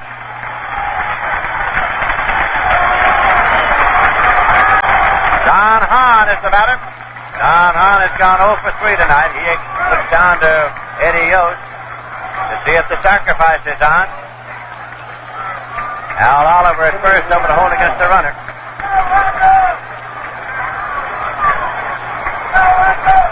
Richie Hebner on the grass at third, fully expecting a sacrifice bunt. Does bunt to the first base side, and it is taken there by Al Oliver. He makes the play at first after having missed on a tag attempt. The sacrifice goes 3-4, and moving to second is Boswell. Oliver came in to field the ball. He tried to tag Hahn as he went by, missed him, then had to make the play back to Dave Cash covering at first base. But it moved the potential tying run into scoring position at second base, and Bud Harrelson is coming up. Harrelson has gone 0 for 3 tonight. Ed Craneville has moved out on deck. Ed Craneville moves out on deck. Now Harrelson turns. He was already up there at the batter's box. He turned and walks back to the dugout. Yogi Berra is going to his bench right now. He's going to send Craneville up to bat for Harrelson. So Craneville is swinging a bat there in the on-deck circle. Conference at the mound now for the Pittsburgh Pirates. Hebner comes over. Cash comes over. Luther Barnes goes down toward the bullpen now to loosen up his arm. Luther Barnes, who is an infielder, that's protecting themselves since Harrelson is out of the ball game now. The Mets are batting in the bottom of the 9th inning. The Pirates are leading by a score of 3-2. Here comes Mel Wright, the pitching coach. Out to the mound now. He's got Ramon Hernandez, a left-hander, out there in the bullpen if he wants to go to him. And I think he does the way he's looking. Sign goes down there for Hernandez. Hernandez will be brought in here. Of course, Yogi Berra does not have to leave Craneville up there now. Problem is that he is almost bereft of right-hand batters. Duffy Dyer, Lute Barnes, Willie Mays, those are his eligible men. Ramon Hernandez is coming in to make his 56th appearance. He has a record of 4 wins and 5 losses. Night before last against the Mets, he went 2 innings, gave up 4 runs on 4 hits. Ramon Hernandez getting the ride in. Meanwhile, in tennis, Bobby Riggs held his serve in the 7th game as Mrs. King began serving with a 4-3 lead. She swept the game with a loss of only 1 point to go 5-3 after 8 games.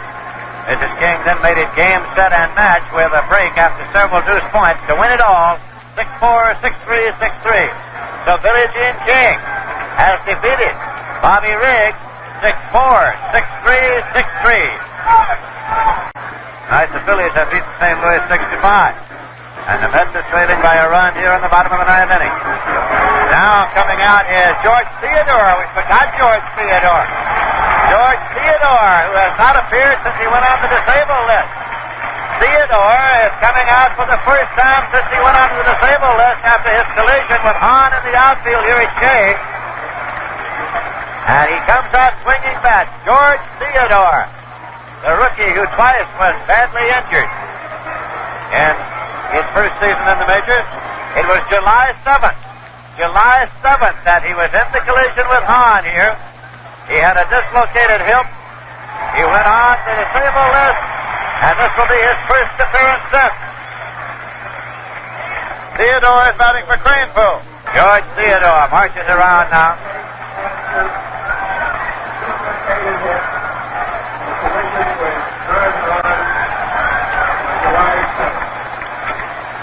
Theodore was batting .261 when he went out of action. He had had 1 homer and 15 runs batted in. He is a tall, gangling right-hand batter. Now Ramon Hernandez with his first pitch, and it is taken high for a ball. There's 1 man out. Boswell is at second. The Pirates are leading 3-2. George Theodore wears glasses there at the plate. Here's the 1-0 delivery, and it's in for a called strike, 1-1. He was struck in the face by a pitch ball in San Diego. The glasses were shattered earlier this year. In Philadelphia, Darrell Brandon was the winner and Alan Foster was the loser, as the Phillies beat the Cardinals 6-5. Hernandez again bent forward to get the sign. Sets up. Here's the 1-1 to Theodore, and it breaks low for a ball. It's 2-1.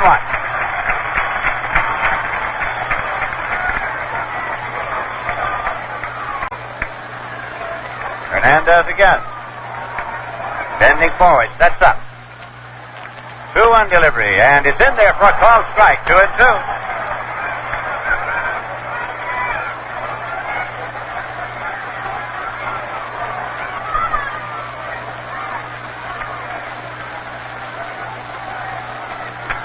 Theodore now settles into the batter's box, swings that bat a time or two, points it out toward the pitcher characteristically. Hernandez shakes off one side, now he's ready. Here's the 2-2, and it's in there for a called strike 3. Got him looking at a 2-2 fastball. So Theodore has been called out on strike. 2 away, the Mets are down to their last out of the ball game as Duffy Dyer comes around to bat for Harry Parker. Duffy Dyer is hitting .181. He has 1 home run and 8 runs batted in. Dyer now in the batter's box, swinging the bat loosely. Boswell leads to second base. He's the tying run there. 2 men are out. The Pirates are leading by a score of 3-2. Pitch to Duffy Dyer. Swung on and hit in the air to deep left field. It's way back toward the wall, and Stargell can't get it. It's off the wall. Boswell comes on to score.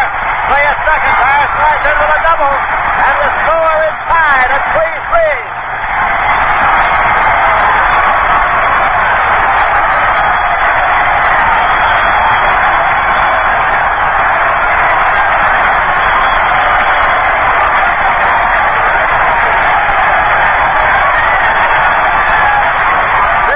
Is a bedlam.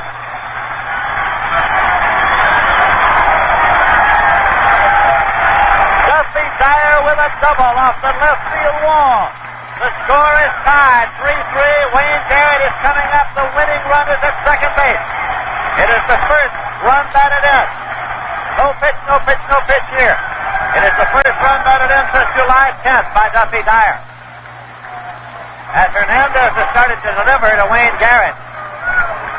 Time was called by Yogi Berra, and it's Greg Hart coming in to run for Dyer. Greg Hart is running for Dyer. The ovation is for Duffy Dyer.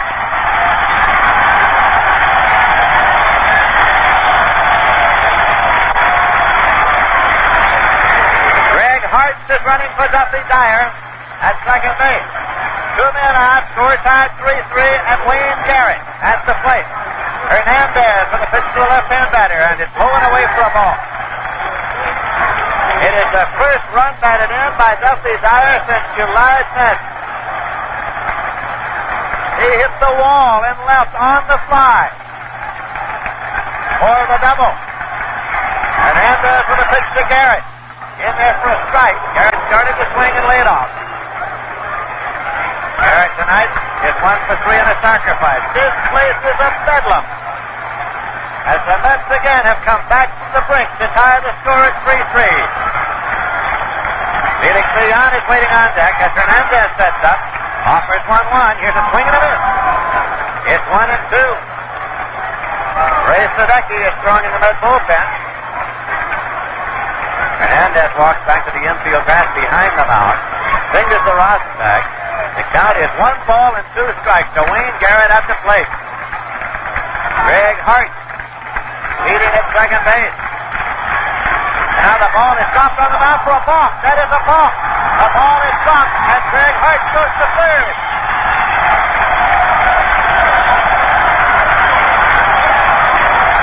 As he started to come up with the ball and come set, Hernandez drops the ball. That is a balk. Greg Hart is awarded third base. The count is 1-2 now to Wayne Garrett. The winning run is 90 feet away with 2 men out. The Mets are batting in the bottom of the 9th inning. The score is tied, 3-3. Hernandez will work straight away with a 1-2 pitch to Garrett. Swung on and missed, struck him out, and this game will go into extra innings. Wayne Garrett struck out swinging on a sidearm curveball. And so, the Mets got a run. 2 hits. So there was 1 left, and at the end of 9 full innings of play, the score is tied.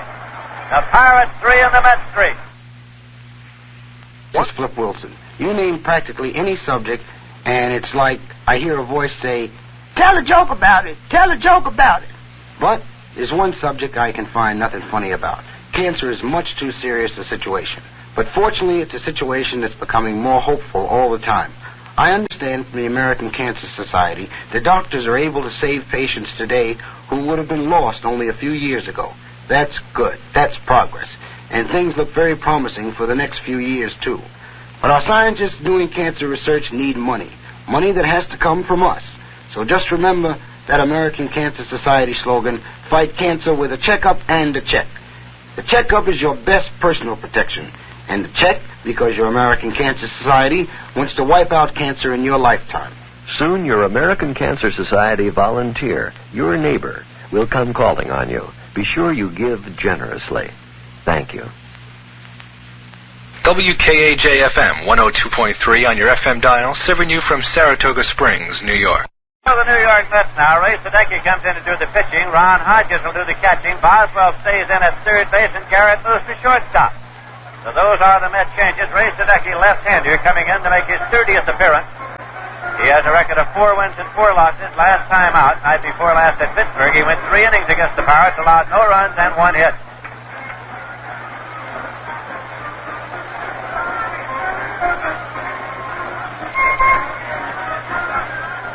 Ron Hodges the catcher, Ray Sadecki the pitcher, Wayne Garrett the shortstop, and Boswell is the third baseman.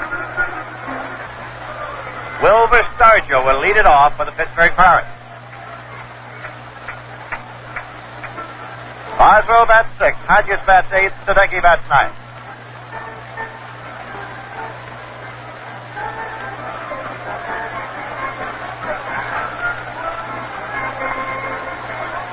And now Sadecki faces the Pirates. Stargell tonight has gone 0 for 3 and a walk.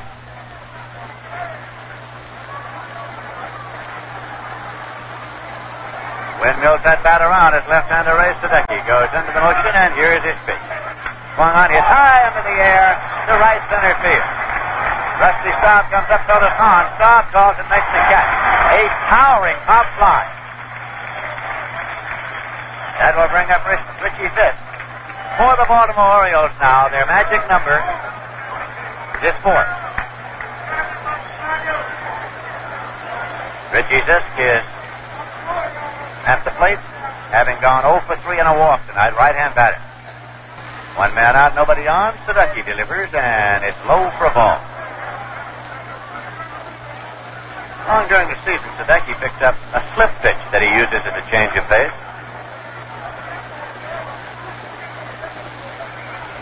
Now the 1-0 offering, and the fastball misses outside. It's 2-0.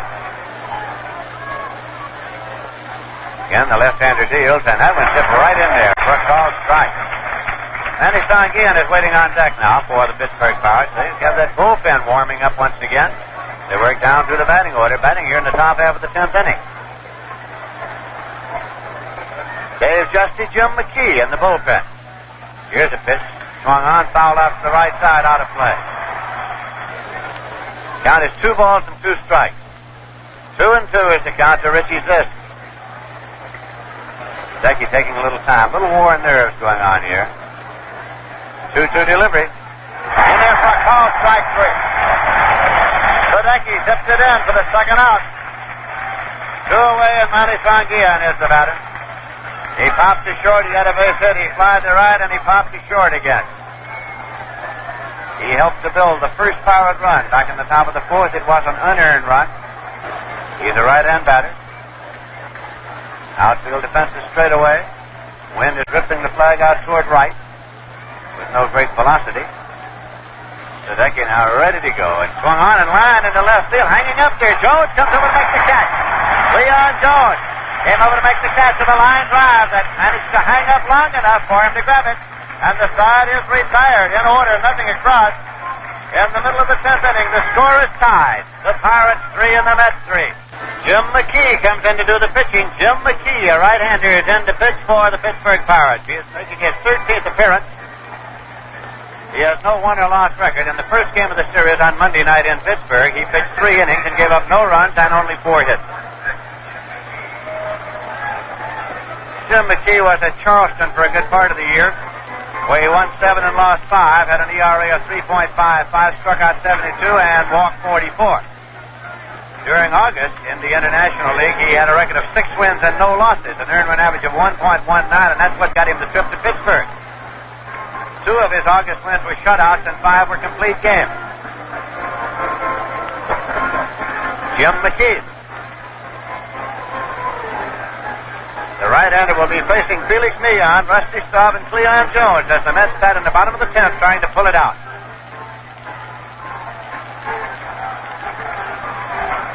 Millan is coming around to lead it off.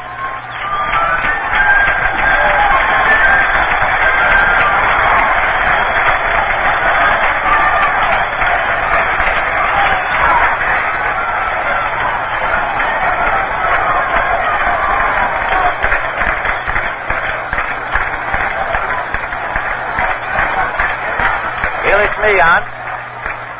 In and waiting now, and McKee delivers, swung on, and it is looped out into first base, where it's taken by Al Oliver, almost into right field, we were going to say, as Oliver retreated and took it 1 step onto the outfield grass, back to first. Actually, Felix Leon was sort of moving back as he hit the ball in the air down the first, 1 away, and Rusty Staub will be the batter.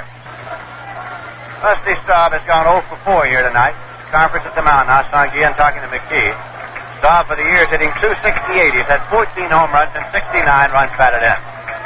Score tied 3-3. Mets batting in the bottom of the 10th, Shea Stadium in New York. McKee goes into motion. The pitch to Rusty Staub, and it's a fastball in there for a called strike. 1-1. Richie Hebner even with the bag at third. Wayne again blows a little dust across the infield, and Rusty Staub steps out at the plate.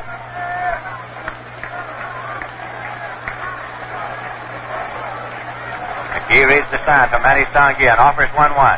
It's a swing and a high pop off the line of third, and Hebner is there, and he makes the catch. Hebner just across the line in foul territory, takes the pop.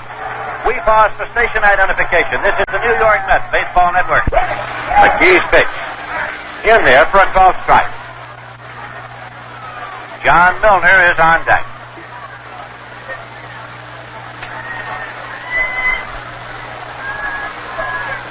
Jones standing right in and waiting as McKee delivers a changeup. It is high and off the fat part of Sanguillen's glove, and it comes rolling on back.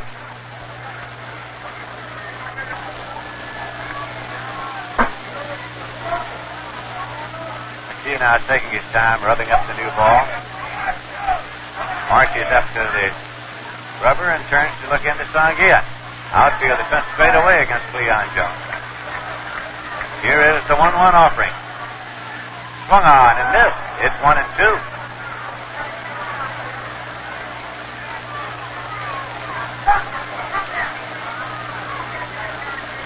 McSherry, the plate umpire, dropped his indicator. Receives that.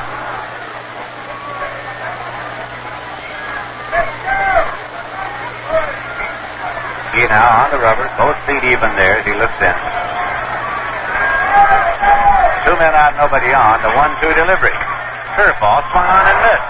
Hit him with a high curveball, and the side is retired. We'll be going to the 11th inning. Side retired in order. In the 10th, nothing across. And at the end of 10 full innings of play, the score is tied. The Pirates 3 and the Mets 3. And now Ray Sadecki will face Dave Augustine as the Pirates bat in the top of the 11th inning. Augustine came on as a pinch runner in the 9th inning and stayed in the ball game. He's been up only twice. He's had a hit one time, so he's batting .500.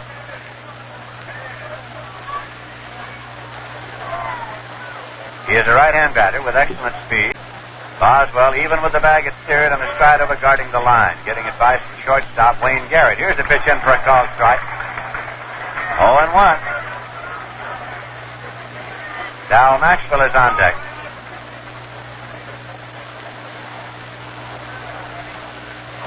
Ron Hodges is the net catcher, and here's Sadecki's strike one delivery. Swung and hit on the ground foul onto the left side, just to the corner of the Pirate dugout. 0-2 the count.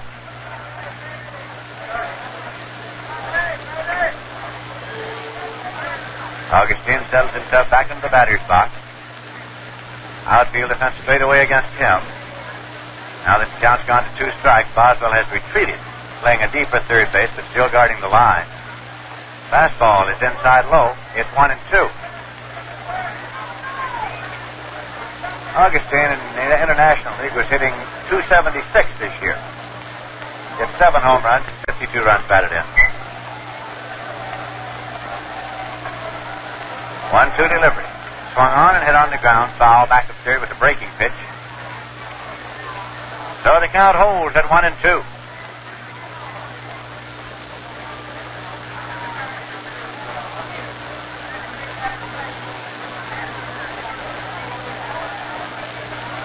Hodges flashes the sign. 1-2 pitch. Swung on, fouled off. It holds at 1-2. Before tonight's ball game, we were talking to Ray Sadecki about his role this season with the New York Mets. He was in the bullpen at the start of the season. As a matter of fact, wasn't used very much at all, either way. And then, as the Mets got shorthanded, he was moved into the starting rotation, did an outstanding job. And as they started making their run, he went back to the bullpen, where he has also done an excellent job. 1-2 pitch. Swung on and struck him out. Sadecki with his second strikeout. Now he'll pitch to Dow Maxwell. We were asking Sadecki if that bothered him, the fact of his changing roles. He said not at all. He was stimulated by it, delighted with the whole thing. Rube Walker, the Met pitching coach, has said that if you had a whole staff of Ray Sadecki's, there's one thing you'd never have, and that would be a personality problem. Because he doesn't complain about how he's used or when he's used or if he's used. When he's called on, he simply goes out and does the best he can. Pitch to the right-hand batting, Dow Maxwell. In for a called strike. Maxwell 0 for 2 at walking a sacrifice tonight. We're in the top of the 11th inning, and the score is tied at 3-3. Here's a pitch in for a called strike. It's 0-2. Maxwell started to swing late off and should have.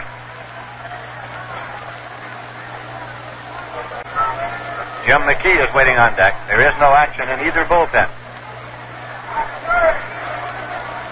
Outfield defense shaded toward right against Dow Maxwell. That's in for a call, strike 3. Ray Sadecki spotted that pitch perfectly on the outside corner. That is his third strikeout. And now pitcher Jim McKee is coming up. He has batted only twice since coming up to the Pirates. He has not had a hit. He is 0 for 2. Jim McKee.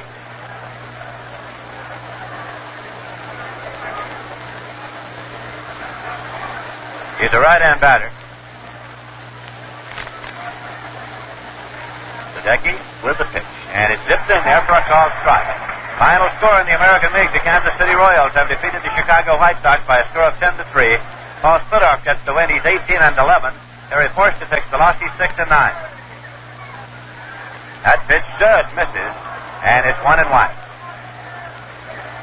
2 men out, nobody on. Pirates batting in the top of the 11th inning. In the bottom of the 11th, the Mets will be sending John Milner, Ken Boswell, and Don Hahn to the plate. Here's the 1-1. Foul back off the screen and out of play. It's 1-2.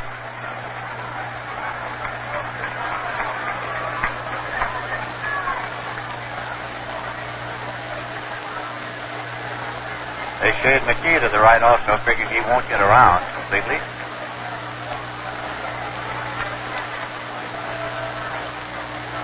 Now Sadecki starts to work the 1-2. In there for a call, strike 3, and Sadecki has struck out the side. He has retired 6 consecutive batters and struck out 4 of them. What a job by Ray Sadecki.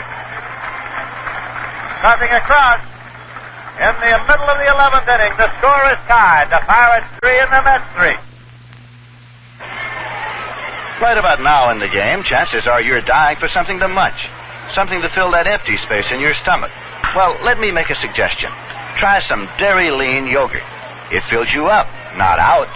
Many fresh, fruity flavors to choose from, so you know yours is in there someplace. Dairy Lean yogurt is cool, kind of like pudding with chunks of real fruit swirled all through. But it's 99% fat-free. And you guys trying to stay athletic looking know what that means. It's always ready to eat, right out of the carton, anytime or anywhere. Like right now, for instance. But don't get the idea it's just for dieters. Everybody enjoys Dairy Lean yogurt these days. One reason for that is the good taste.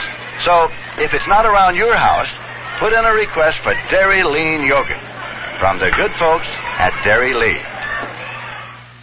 You're listening to Mets Baseball on WKAJ-FM 102.3 on your FM dial, serving you from Saratoga Springs, New York. It is still Big Jim McKee on the mound, tall, rangy right-hander for the Pittsburgh Pirates.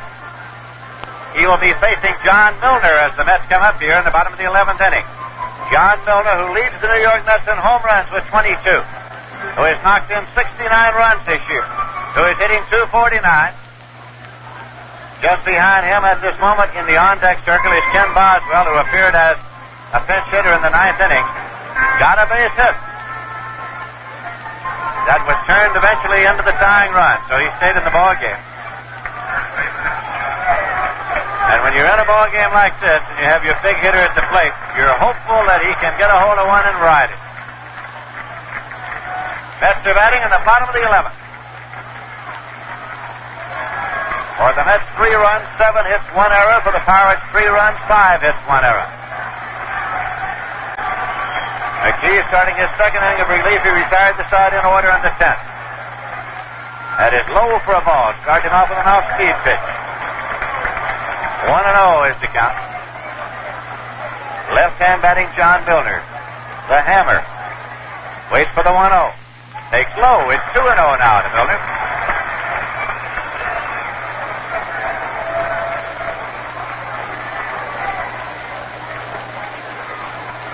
He wants another baseball, and he gets it.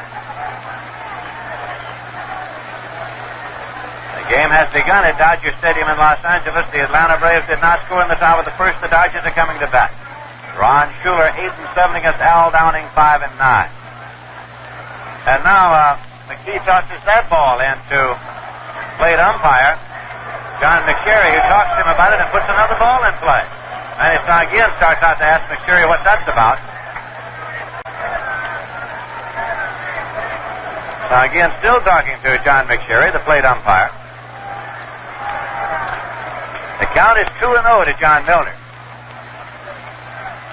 Here's McKee with the pitch. It's high. 3-0 the count to Milner with Boswell on deck and nobody out. The hammer looks to see if the take is on. Frequently is not to him. And he is the power hitter who might rip a 3-0. He takes that one in there for a call strike, and it's 3-1. 3 balls, 1 strike. Now the pitch. Low and he walks. It's a leadoff walk to John Milner.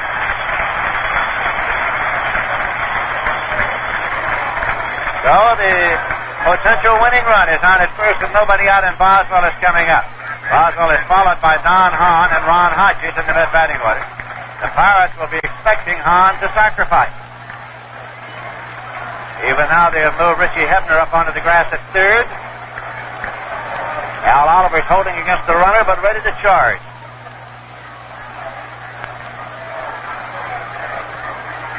Second baseman Dave Cash ready to make his move over to cover first.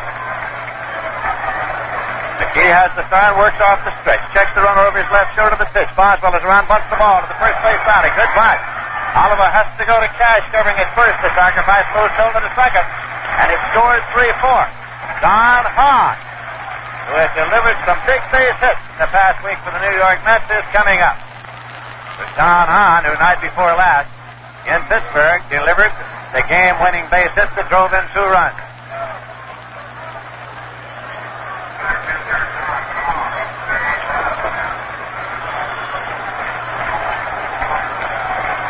Luke Walker and Dave Giusti are up and throwing in the bullpen, and here comes Mel Wright bouncing out to the mound. If Mel Wright were getting paid mileage tonight, he'd make more than he will otherwise. He's just been to that mound frequently. He's looking to the bullpen. The left-hander, they say. The left-hander would be Luke Walker, if I interpret the sign correctly. Luke Walker just got up to throw. Dave Giusti is the other one out there. Walker's the right-hander. Don Hahn, a right-hand batter, will be at the plate. But followed by Ron Hodges, who delivered a clutch base hit night before last. He's a left-hand batter. And that's it. Walker's the guy who's going to come in here. Luke Walker is going to be brought in to make his 35th appearance. He has a record of 7 wins and 11 losses against the New York Mets. In this series, he has appeared in 1 inning, allowed no runs, no hits. Luke Walker. He worked last night for an inning. So, Big Jim McKee will be leaving, having pitched an inning and a third, allowed no runs, no hits, struck out 1 and walked 1.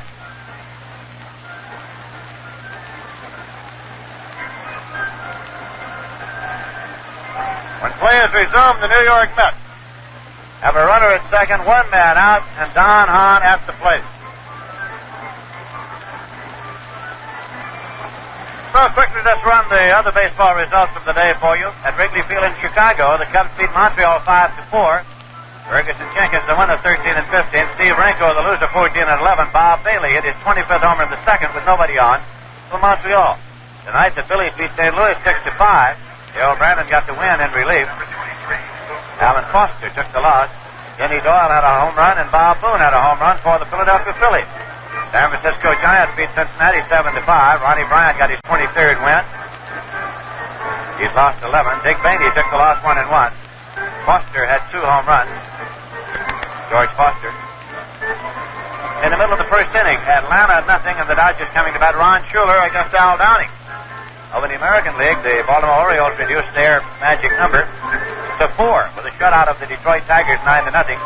Jim Palmer, the winner, 22 and 8. Woody Farmer, the loser, 6 and 12. Kansas City beat the White Sox 10-3. Paul Splittoff, the winner. Terry Forster, the loser. Eddie Pontek got a homer, his 5th. Cal Angels beat Texas 6-4. Bill Singer was the winner. Bill Gogolewski, the loser. That was the first game of a doubleheader. The second game is midway of the third inning. The Cal Angels leading 1-0. Frank Tanana against Steve Dunning. And the Minnesota Twins beat Oakland 4-3. Bill Campbell, the winner. Blue Moon Odom, the loser. Second game is midway of the fourth inning. Oakland leading 3-2. And right here, the Mets and the Pirates are tied 3-3. The Mets are batting in the bottom of the 11th inning. John Milner is the runner at second. There is 1 man out, and Don Hahn will be the batter just as soon as left-hander Luke Walker has finished warming up.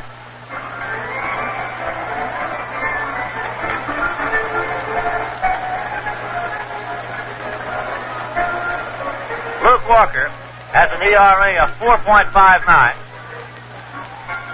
He has had 1 save to go along with that record of 7 wins and 11 losses.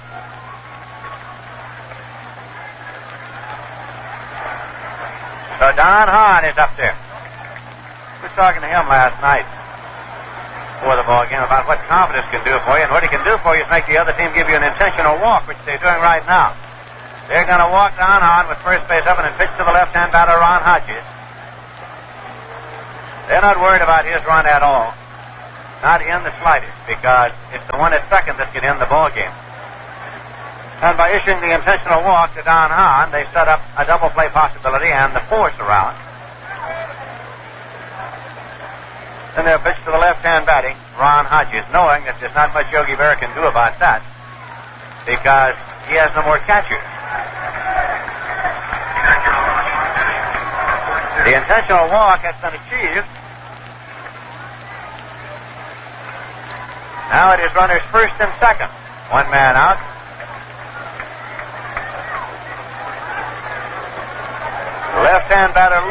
Left-hand pitcher Luke Walker working the left-hand batter Ron Hodges. Hitting .256, 1 homer and 17 runs batted in. Bob Apodaca's up and throwing again in the Met bullpen. Apodaca's up and throwing. Swinging a foul ball off to the left side out of play. It's strike one. Hodges is followed by Ray Sadecki. Ray Sadecki is also a left-hand batter, which explains the move of Danny Murtaugh and getting McKee out and bringing in his left-hander, Luke Walker. John Milner takes his lead at second. Don Hahn takes his lead at first. Score tied 3-3 in the 11th. Here's the pitch. Inside. Move Ron Hodges back. It's 1 ball and 1 strike to the young catcher. A native of Virginia, brought up by the New York Mets at mid-season when they were in catching troubles because of injuries, primarily because of the broken arm sustained by Jerry Grody. Hodges thought he'd stay 2 weeks. He has stayed the remainder of the year. Again, Met runners lead at first and second. The crowd starts to come alive a little bit. They had settled down during the pitching change. Luke Walker sets up now. Here's the 1-1, and it is low and away, and St. Gian had to move way out there to grab that ball, which was in the dirt with a thrust of the glove. He threw it in. Almost a wild pitch. Count of 2-1. 2-1 to Ron Hodges. Milner at second. On at first. Good speed on the bases. Little rhythmic applause has been begun here now. Luke Walker has the sign. This will be a 2-1 delivery on the way. Swung on. It's a ground ball to short. Taken there by Maxwell. Over to Cash for one. To throw to first, and he is safe at first base. Moving to third is Milner. As Don Hahn went in and was in a flurry of arms and legs with Cash. He got to throw off and on the money, but Hodges legged it out. So now there are runners at first and third as the fourth was made 6-4 at second, and Sadecki is up. Sadecki's had 7 hits this year and 30 times at bat.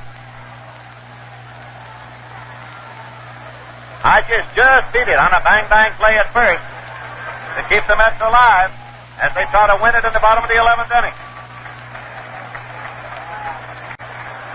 Ray Sadecki. Swings that bat loosely, waiting for left-hander Luke Walker to deliver a pitch. Milner, the runner, at third. Hefner's moved in on the grass at third. Ron Hodges takes his lead at first. 2 Miller out. Here's the pitch, and it's low for a ball. 1-0 with the count to Ray Sadecki. Not a bad hitting pitcher. Here, handicapped by the fact that he is facing a left-hander, of course. Again, the Met runners lead at first and third. The score is tied 3-3. Luke Walker off the stretch. The pitch, and it's low for a ball. It's 2-0. Wayne Garrett is next in the Met batting order. Mets have not had a hit here in the 11th inning. They've had 2 walks, 1 unintentional and 1 intentional, with a sacrifice in between.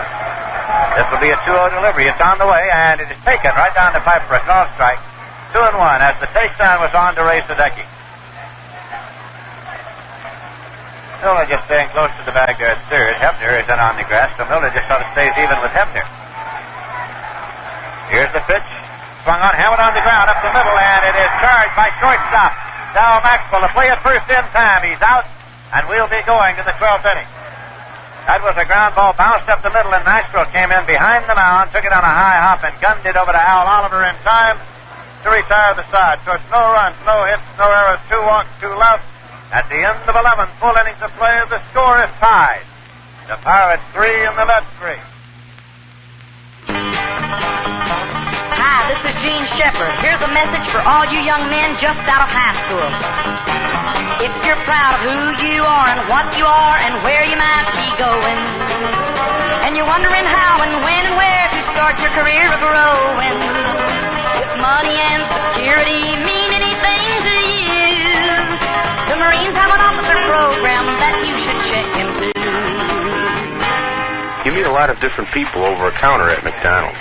Steve Milanese, a McDonald's counterman. This is my first job, and it's an amazing place to work. Get to serve a lot of people like you'd like to be served. Friendly. And I like that. You and your family deserve a break at McDonald's. And people like Steve Milanese are what that break is all about. You've got to enjoy what you're doing. It's not just the money, but that's sure part of it.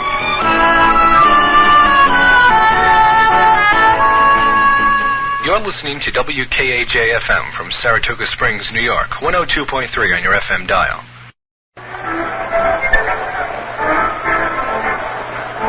It'll be the top of the batting order up for the Pittsburgh Pirates in the 12th inning. Ray Sadecki will face Richie Hebner. Hebner did not start the game. Rennie Stennett started at second, but he pulled a muscle in the rib cage at the plate, and he had to go out of the game, so Cash was moved to second, and Hebner was brought in to play third. And then it was Hebner who hit a home run in the top of the 7th inning for the Pittsburgh Pirates. Overall, he is 1 for 3 and an intentional walk. He is a left-hand batter. Hebner's had 24 home runs this year, as well as a few arguments with his former manager, Bill Burton. Here's a swing and a ground ball foul back to first glove by Milner, but out of play. It's strike one to Hebner. Ray Sadecki off the mound was streaking to the bag at first to cover. We're in the top of the 12th inning. And the score is tied 3-3. If you've joined us along the way, let us tell you that 3 times Pittsburgh Pirates went out in front by a run, and 3 times during the ballgame the New York Mets battled back to tie it.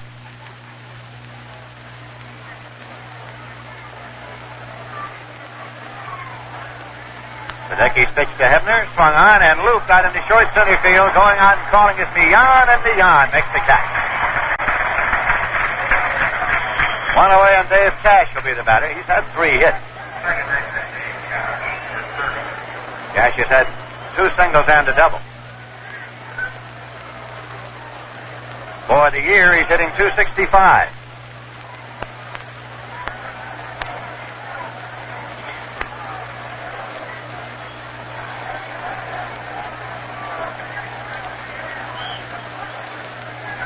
Sadecki reads the sign from catcher Ron Hodges.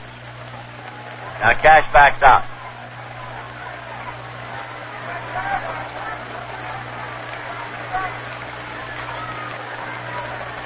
Now he's set to go. That pitch is a fastball in for a called strike.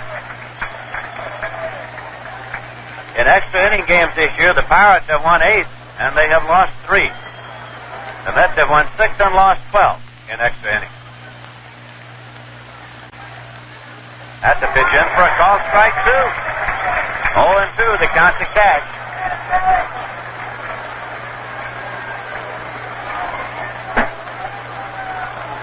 The right-hand batter is waiting. Waiting on deck is left-hand batter Al Oliver. 2-strike delivery is foul back, out of play, 0-2.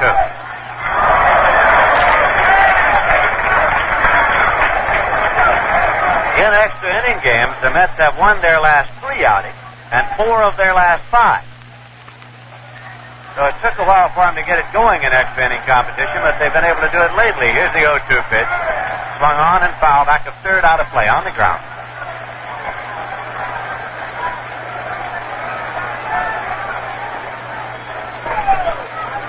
Count continues at 0-2.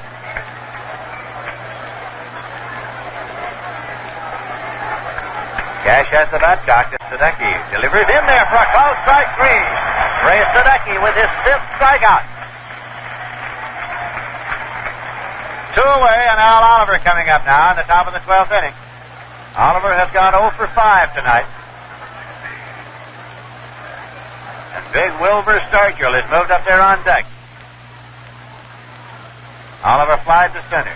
Grounded out catcher to first. Grounded out pitcher to first. Grounded out second to first. Pops to second. Sadecki starts to rock into the motion. There's a pitch dismissed. Inside high. 1-0. Ray Sadecki, who came to the Mets from the San Francisco Giants, began his major league career with the St. Louis Cardinals. Here's the 1-0 pitch. Swung on, hit on the ground to second. Beyond is there, gets the bat, hop barehanded, goes to first in time. Beyond is getting an ovation here. That ball took a bad hop to his right side, and he grabbed it barehanded and made the play at first base to retire the side. Sadecki has retired 9 consecutive batters in the 3 innings he's pitched, nothing across. And at the middle of the 12th inning, the score is tied. The Pirates 3, the Mets 3. Well, here we go. Last of the 12th inning. The ball game is tied 3-3, and what a ball game. Wayne Garrett, Felix Mian, and Rusty Staub come up against the left-hander, Luke Walker. For the Pirates, Jim Rooker, Bob Johnson, Ramon Hernandez, and Jim McKee and Luke Walker have been on the mound. Pittsburgh using 5, the Mets have used 3.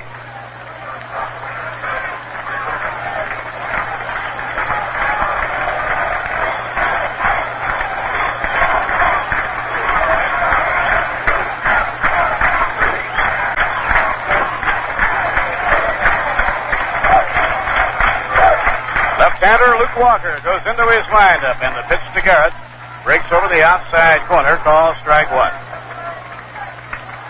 Wayne has 1 for 4 and a sacrifice, batting .243. Popped in the air behind third. It may go foul, and does. A foul ball. Beyond the reach of Hebner, but it landed in foul territory. Looked for a moment as though Wayne might get lucky, but it was foul by several yards.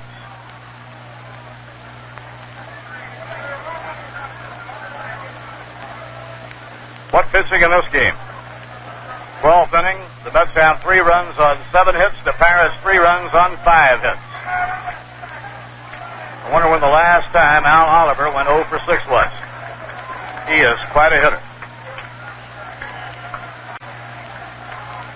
Luke Walker with a 2-strike advantage, pitching to Garrett, and he held just in time. It missed outside. 1 ball, 2 strikes.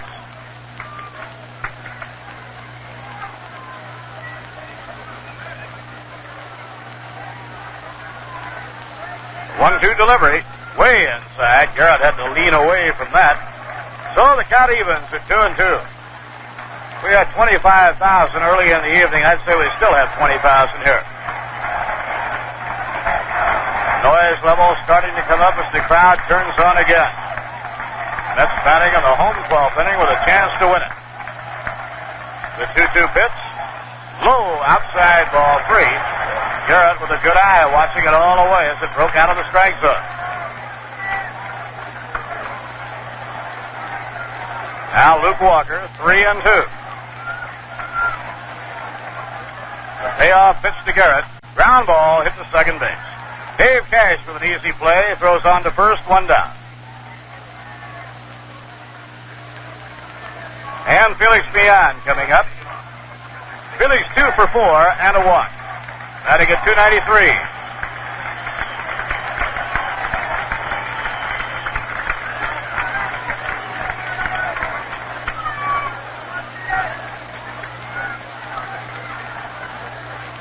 Felix choking way up on the bat, hits out of a crouch.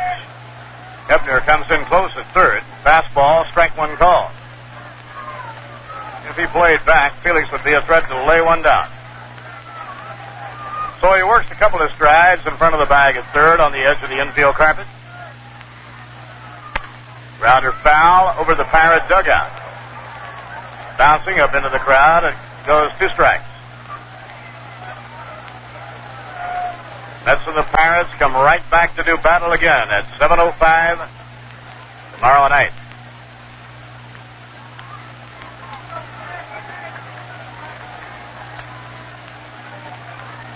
Luke Walker now elects to step up. He has a 2-strike advantage, pitching to Felix Mian. Pirates have the defense spread out. And the pitch by Walker. Ground ball hits the shortstop. Now Maxfield grabs the hot, guns it, 2 down. Well, Luke Walker appears to have his good stuff. 2 outs and nobody on. The hitter, Rusty Staub. Rusty has taken the collar in 5 times up.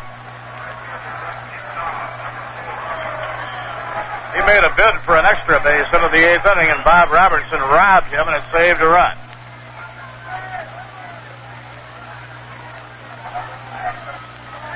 Now the pitch by Luke Walker in the dirt. 1 ball and no strikes.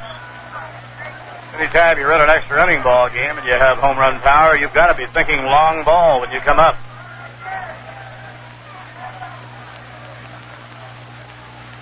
Mets would love to win it right here. Willie Stargell leads off the 13th.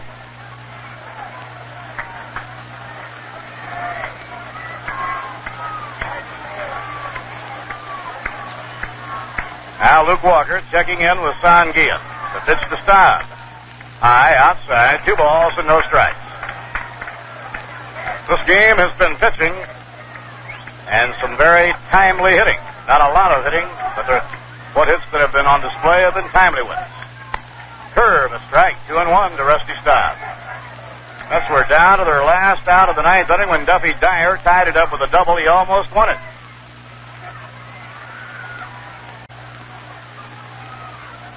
The 2-1 pitch to Staub and a foul off to the right. No play. It's 2 balls and 2 strikes.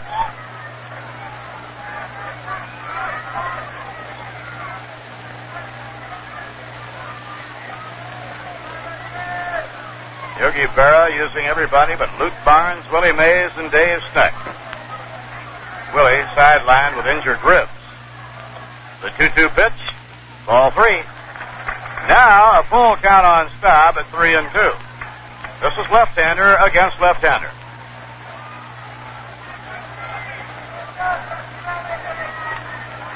Should Rusty draw a walk, Cleon would be coming up, and now Staub asks for time and gets out of the batter's box.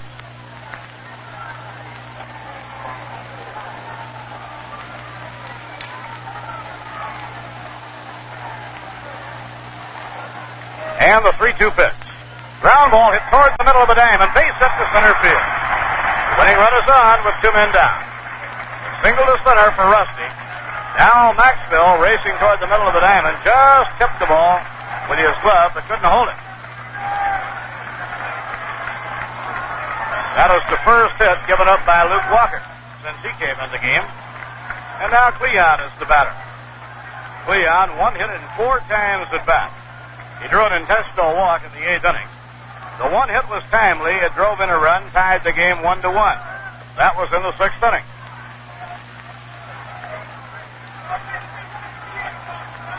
Here's the pitch on the way. Low inside, 1 ball and no strikes. Nothing going in either bullpen. Duel now between the left-handers, Sadecki and Walker.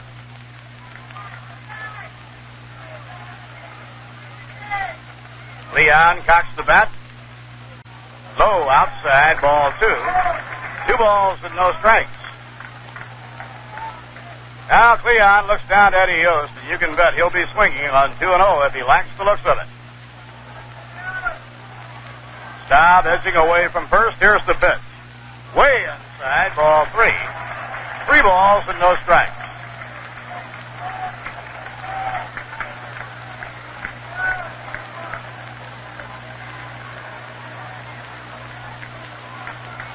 Now will Cleon be going after a 3-0 delivery? He might well be. The pitch on the way. Strike called. He didn't like the looks of it. And the count is 3-1.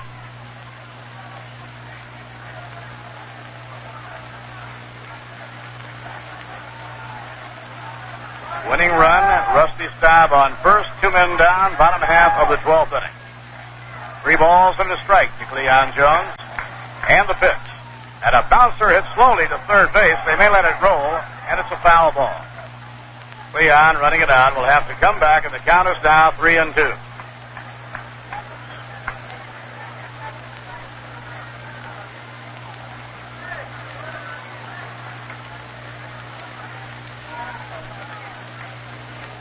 Cleon makes his way back to the plate. 3 balls and 2 strikes. Now Rusty Staub will be running with the pitch. Staub in motion. Might have a chance to score if Cleon can get the ball in the gap. And he's Son Guillen setting up the target for Luke Walker. There goes Staub, the pitch. Swing and a miss. He struck him out. Walker fans Jones and will be going to the 13th. No runs, 1 hit, no errors, and 1 left. So at the end of 12, it's New York 3 runs, 8 hits, and 1 error. The Pirates 3-5-1. WKAJ-FM 102.3 on your FM dial, serving you from Saratoga Springs, New York. Ray Sadecki facing a tough row in the 13th inning. He will be pitching to Willie Stargell, Richie Zisk, and Manny Sanguillen. He faced that trio in the 10th inning and retired them in order.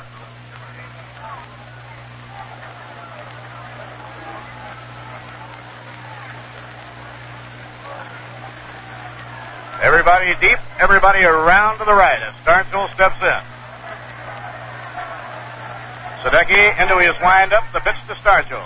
Outside, ball one.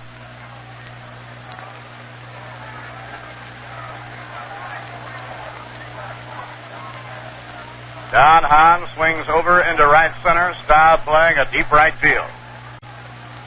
The 1-0 pitch by Sadecki, a ground ball foul, no play. Handled by Don Leppert, the coach down at first base. 1 ball and 1 strike on Stargell.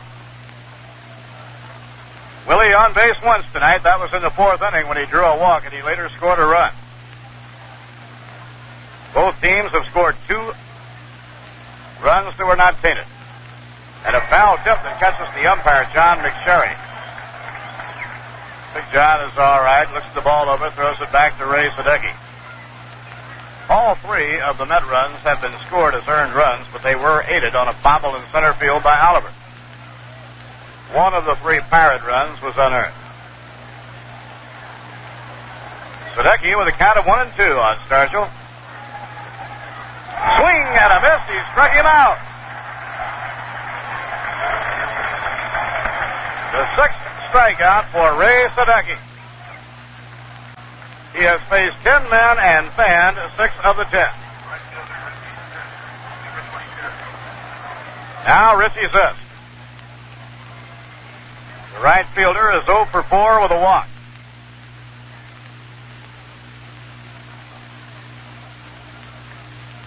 Let's play him deep. Inside and low. 1 ball, no strikes. Zisk is the Pirates' leading hitter, batting at .336. Ron Hodges working smoothly behind the plate, now signs for the next delivery. Ground ball through the hole, a base hit to left field. And the Pirates had their first base hit off Ray Sadecki. Ground single into left. And it will bring up another tough hitter, Manny Sanguillen. Sanguillen 1 for 5, a base hit back in the 4th would help produce the first Pirate run of the ballgame.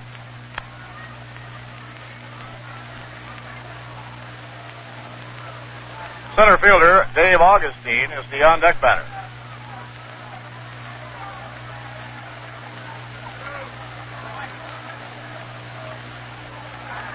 Let's set the infield up now, trying to get a double play ball.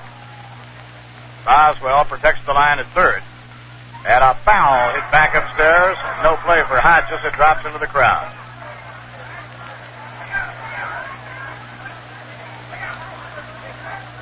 In relief, Sadecki had retired 10 consecutive Pirates, striking out 6 of the 10 before yielding a ground single to Richie Zisk.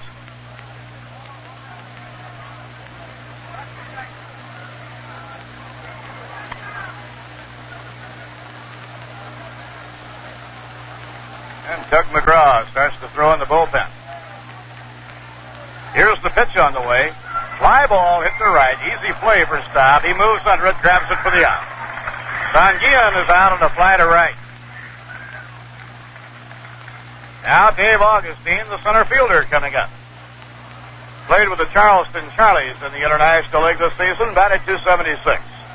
Has great speed. They've been using him as a pinch runner. He's a right-hand batter. Second plate appearance in the ball game. Sadecki fanned him in the 11th.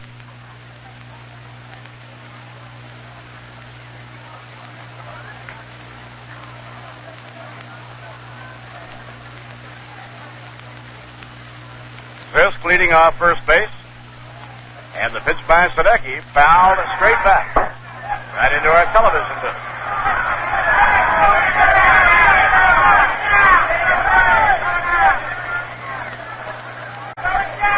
Make it hard to duck this late at night.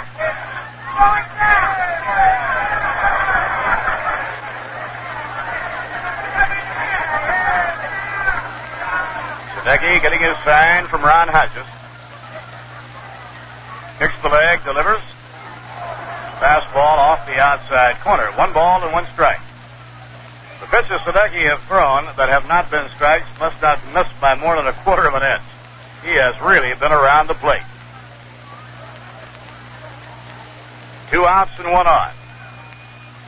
Pitching 1-1. And a check swing. Breaking ball inside. 2-1. Augustine fooled by the pitch held up in time.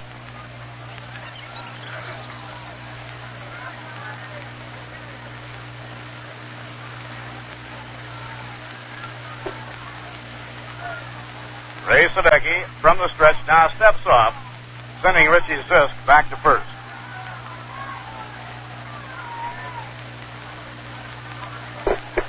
Doug McGraw on call out of the New York bullpen. The 2-1 pitch. Hit in the air to left field. It's deep. Back goes Jones by the fence. It hits the top of the fence. Comes back in play. Jones grabs it. The relay throw to the plate. They may get him. He's out. He's out at the plate. An incredible play. Augustine's drive hit the very top of the fence. Now it could have bounced over for a home run, or it could have bounced back in play. When it bounced back in play, Jones caught the ball. He fired it to Wayne Garrett. Garrett made a perfect throw home, and Hodges had the ball waiting on Richie Zisk. He was out, and Hodges did a beautiful job of holding onto the ball as Zisk, a big, powerful man, came sliding straight in. The side is retired. Score that a double for Augustine, and Zisk is out at the plate. Jones to Garrett to Hodges. One of the most amazing plays I have ever seen. It bounced back off the top of the fence. No runs, 2 hits, no errors, and 1 left. Middle of the 13th inning, the score tied 3-3. I wish you could hear the crowd buzzing here at Shea Stadium. They have just seen a remarkable play. You have to be good. It doesn't hurt to be a little bit lucky at times. Dave Augustine hit a drive that hit on the very top of the fence on the downward flank. I would say 9 times out of 10 the ball would bounce over for a home run. It bounced back. Jones was Johnny on the spot. He whipped the ball to Garrett, who had gone out into left field as the relay man. Garrett threw a perfect strike to Hodges. Milner up, and he takes high ball 1. So we're tied 3-3 in the last of the 13th inning. Milner is 0 for 3 tonight with 2-1. Left-hander against left-hander. And a foul ball, no play. 1 ball and 1 strike.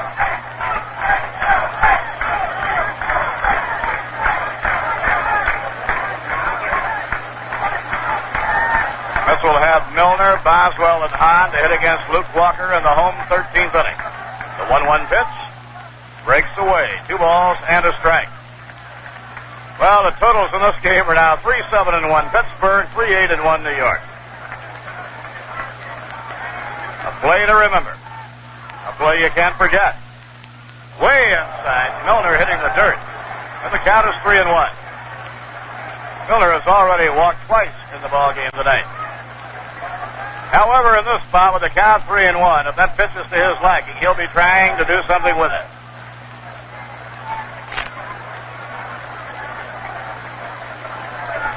The Mets happen to win this thing this year. They'll never forget that play. Here's the 3-1 pitch. Inside, the winning run is on.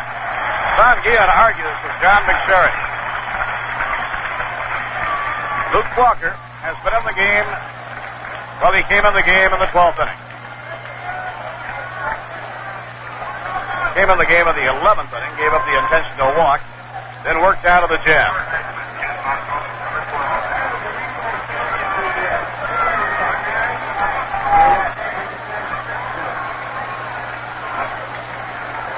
Kenny Boswell stepping in now.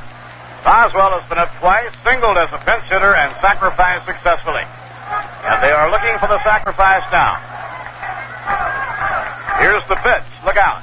He hits the dirt, getting out of the way. Walker trying to get the fastball up to make it tough to bunt, but he didn't mean to put it right there, over the helmet. Now if Boswell bunts Milner over. The Pirates, of course, can walk down Hahn. They'll have an open base. It would then be up to Ron Hodges and Ray Sadecki to try and get the run home. Bob Apodaca warming up at the New York bullpen. Mets had that same situation on the 11th. And the pitch on the way. High inside, ball 2. Luke Walker behind Boswell. 2 balls and no strikes. So Boswell looks down to Eddie Yost to see if Yogi wants him to take another pitch and try and work out a walk. Milner, the winning run, is on first base, nobody out. Second time that Milner has walked in the extra innings. They pitch carefully to him.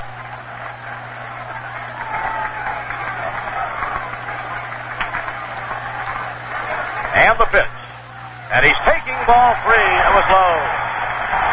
The count is 3-0. Dave Giusti jumps up and starts throwing in the Pirate bullpen. Luke Walker behind Boswell, 3-0.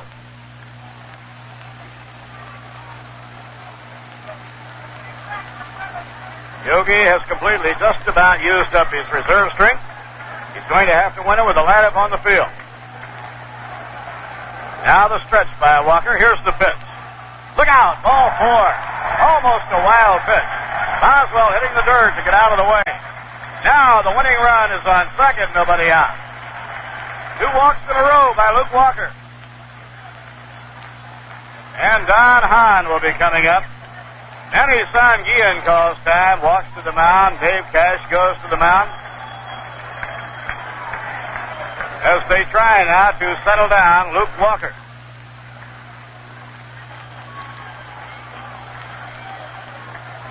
Now what would you do? Would you have Hahn sacrifice with the left-hand hitter on deck? Or would you hit away? Managing is not an easy job.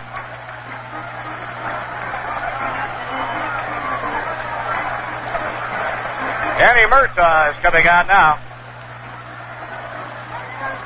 He has Dave Giusti in the bullpen.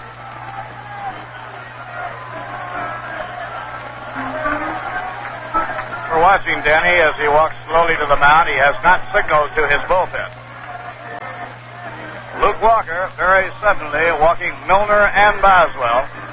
The Mets have runners at first and second, nobody out in the bottom half of the 13th inning.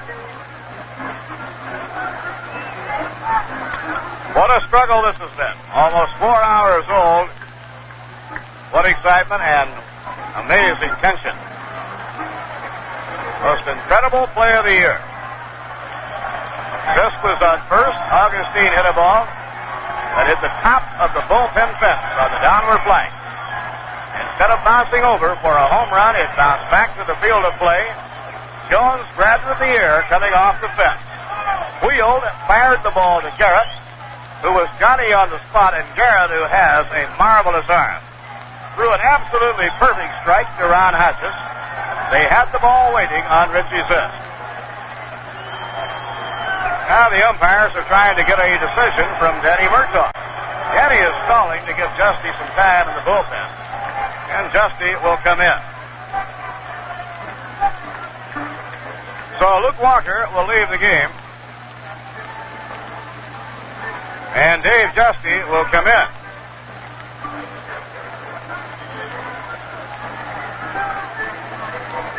Danny leaves. He goes back to the dugout. But Dave Giusti is coming into the ballgame. Luke Walker came in the 11th inning with 1 out. He has pitched 1 2/3 innings.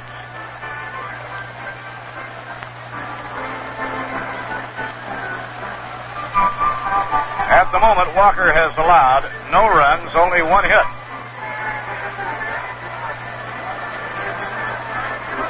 He has given up 3 walks. Mets have now drawn a total of 8 walks in the ballgame. So Dave Giusti will be the 6th Pirate pitcher.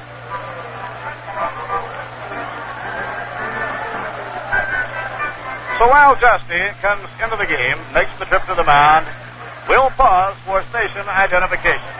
This is the New York Mets Baseball Network. You're listening to Mets Baseball on WKAJ-FM 102.3 on your FM dial.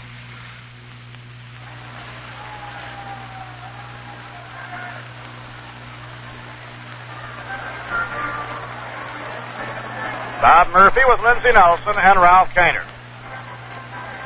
Dave Giusti, the veteran right-hander and former Syracuse University star, is in the game. He was hit hard in relief by the Mets only last night. Cleon Jones put a ball game away with a 3-run homer over the center field fence. But he's quite a relief pitcher.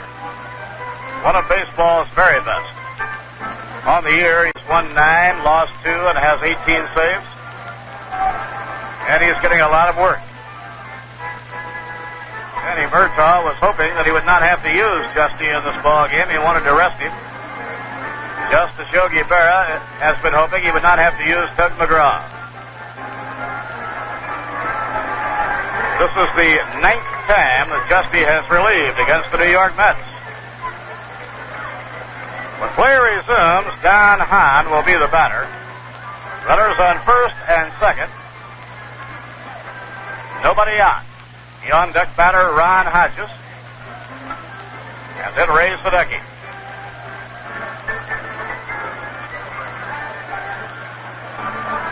So if Hahn bunts the runners over, undoubtedly the Pirates then would intentionally walk Hodges.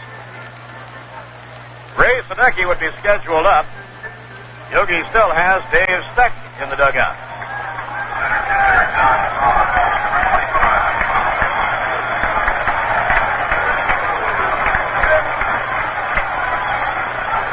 Well, are you ready?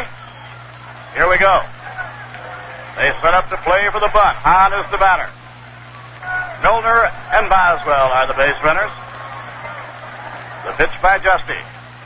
He tries to bunt and misses, strike 1.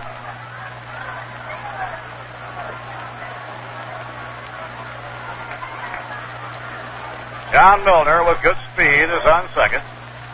Ken Boswell on first. First baseman Oliver coming up the line.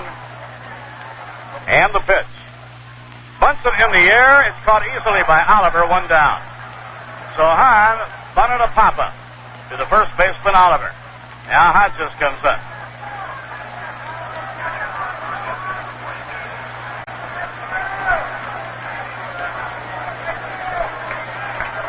Ron, batting for the second time in the ball game, reached on a force play in the 11th inning.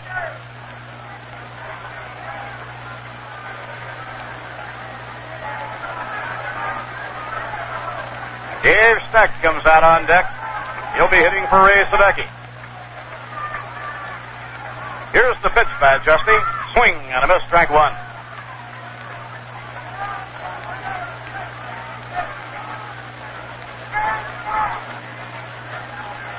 On the year, Ron Hodges batting at .254. Cocks the bat and waits. Strike, a fastball at the outside corner. And Dave Giusti quickly has a 2-strike edge working on Ron Hodges. Last of the 13th. Mets tied the game and they were down to their last out in the 9th inning on a double by Duffy Dyer. 2-strike delivery. And a line drive into short left field, coming in a Starcho base hit. Rounding third, heading home Milner. The throw coming in, the Mets win.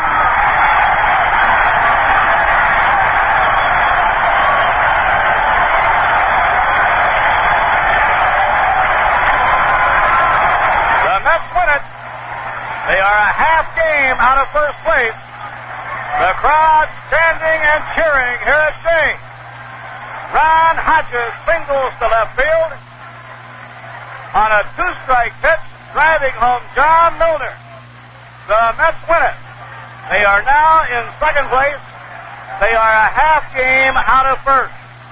4-3 New York in a 13-inning battle. You're listening to Mets Baseball on WKAJ-FM 102.3 on your FM dial, serving you from Saratoga Springs, New York. A deliriously happy crowd leaving Shea Stadium, many starting to chant, "We're number one, we're number one." The Mets have now won 4 straight extra inning ball games. They have now won 7 of their last 9. 12 of their last 16, 18 of their last 25. In July, they were 12 games out of first. They now are 1/2 game out of first. And they'll have Tom Seaver pitching tomorrow night against the Blacks. The kind of game you could talk about for hours.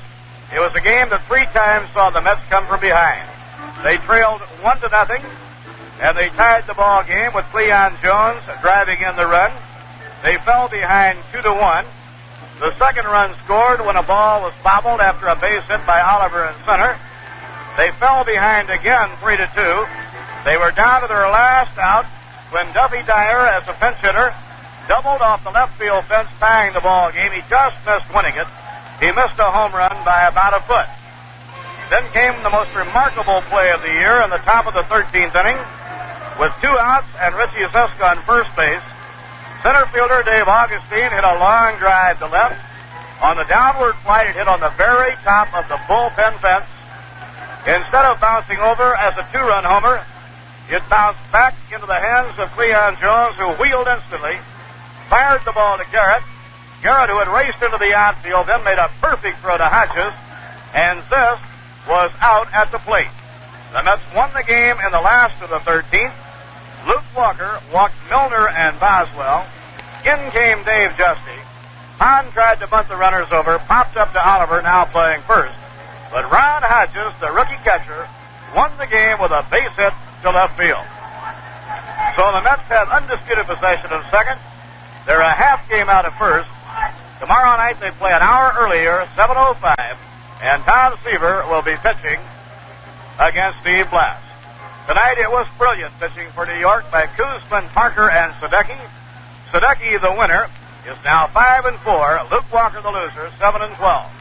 New York had 4 runs, 9 hits, 1 error, and 12 left. Pittsburgh 3 runs, 7 hits, 1 error, and 10 left on. Be with us tomorrow night at 7 o'clock. Again in 13 innings. The New York Mets 4 and the Pittsburgh Pirates 3. New York Mets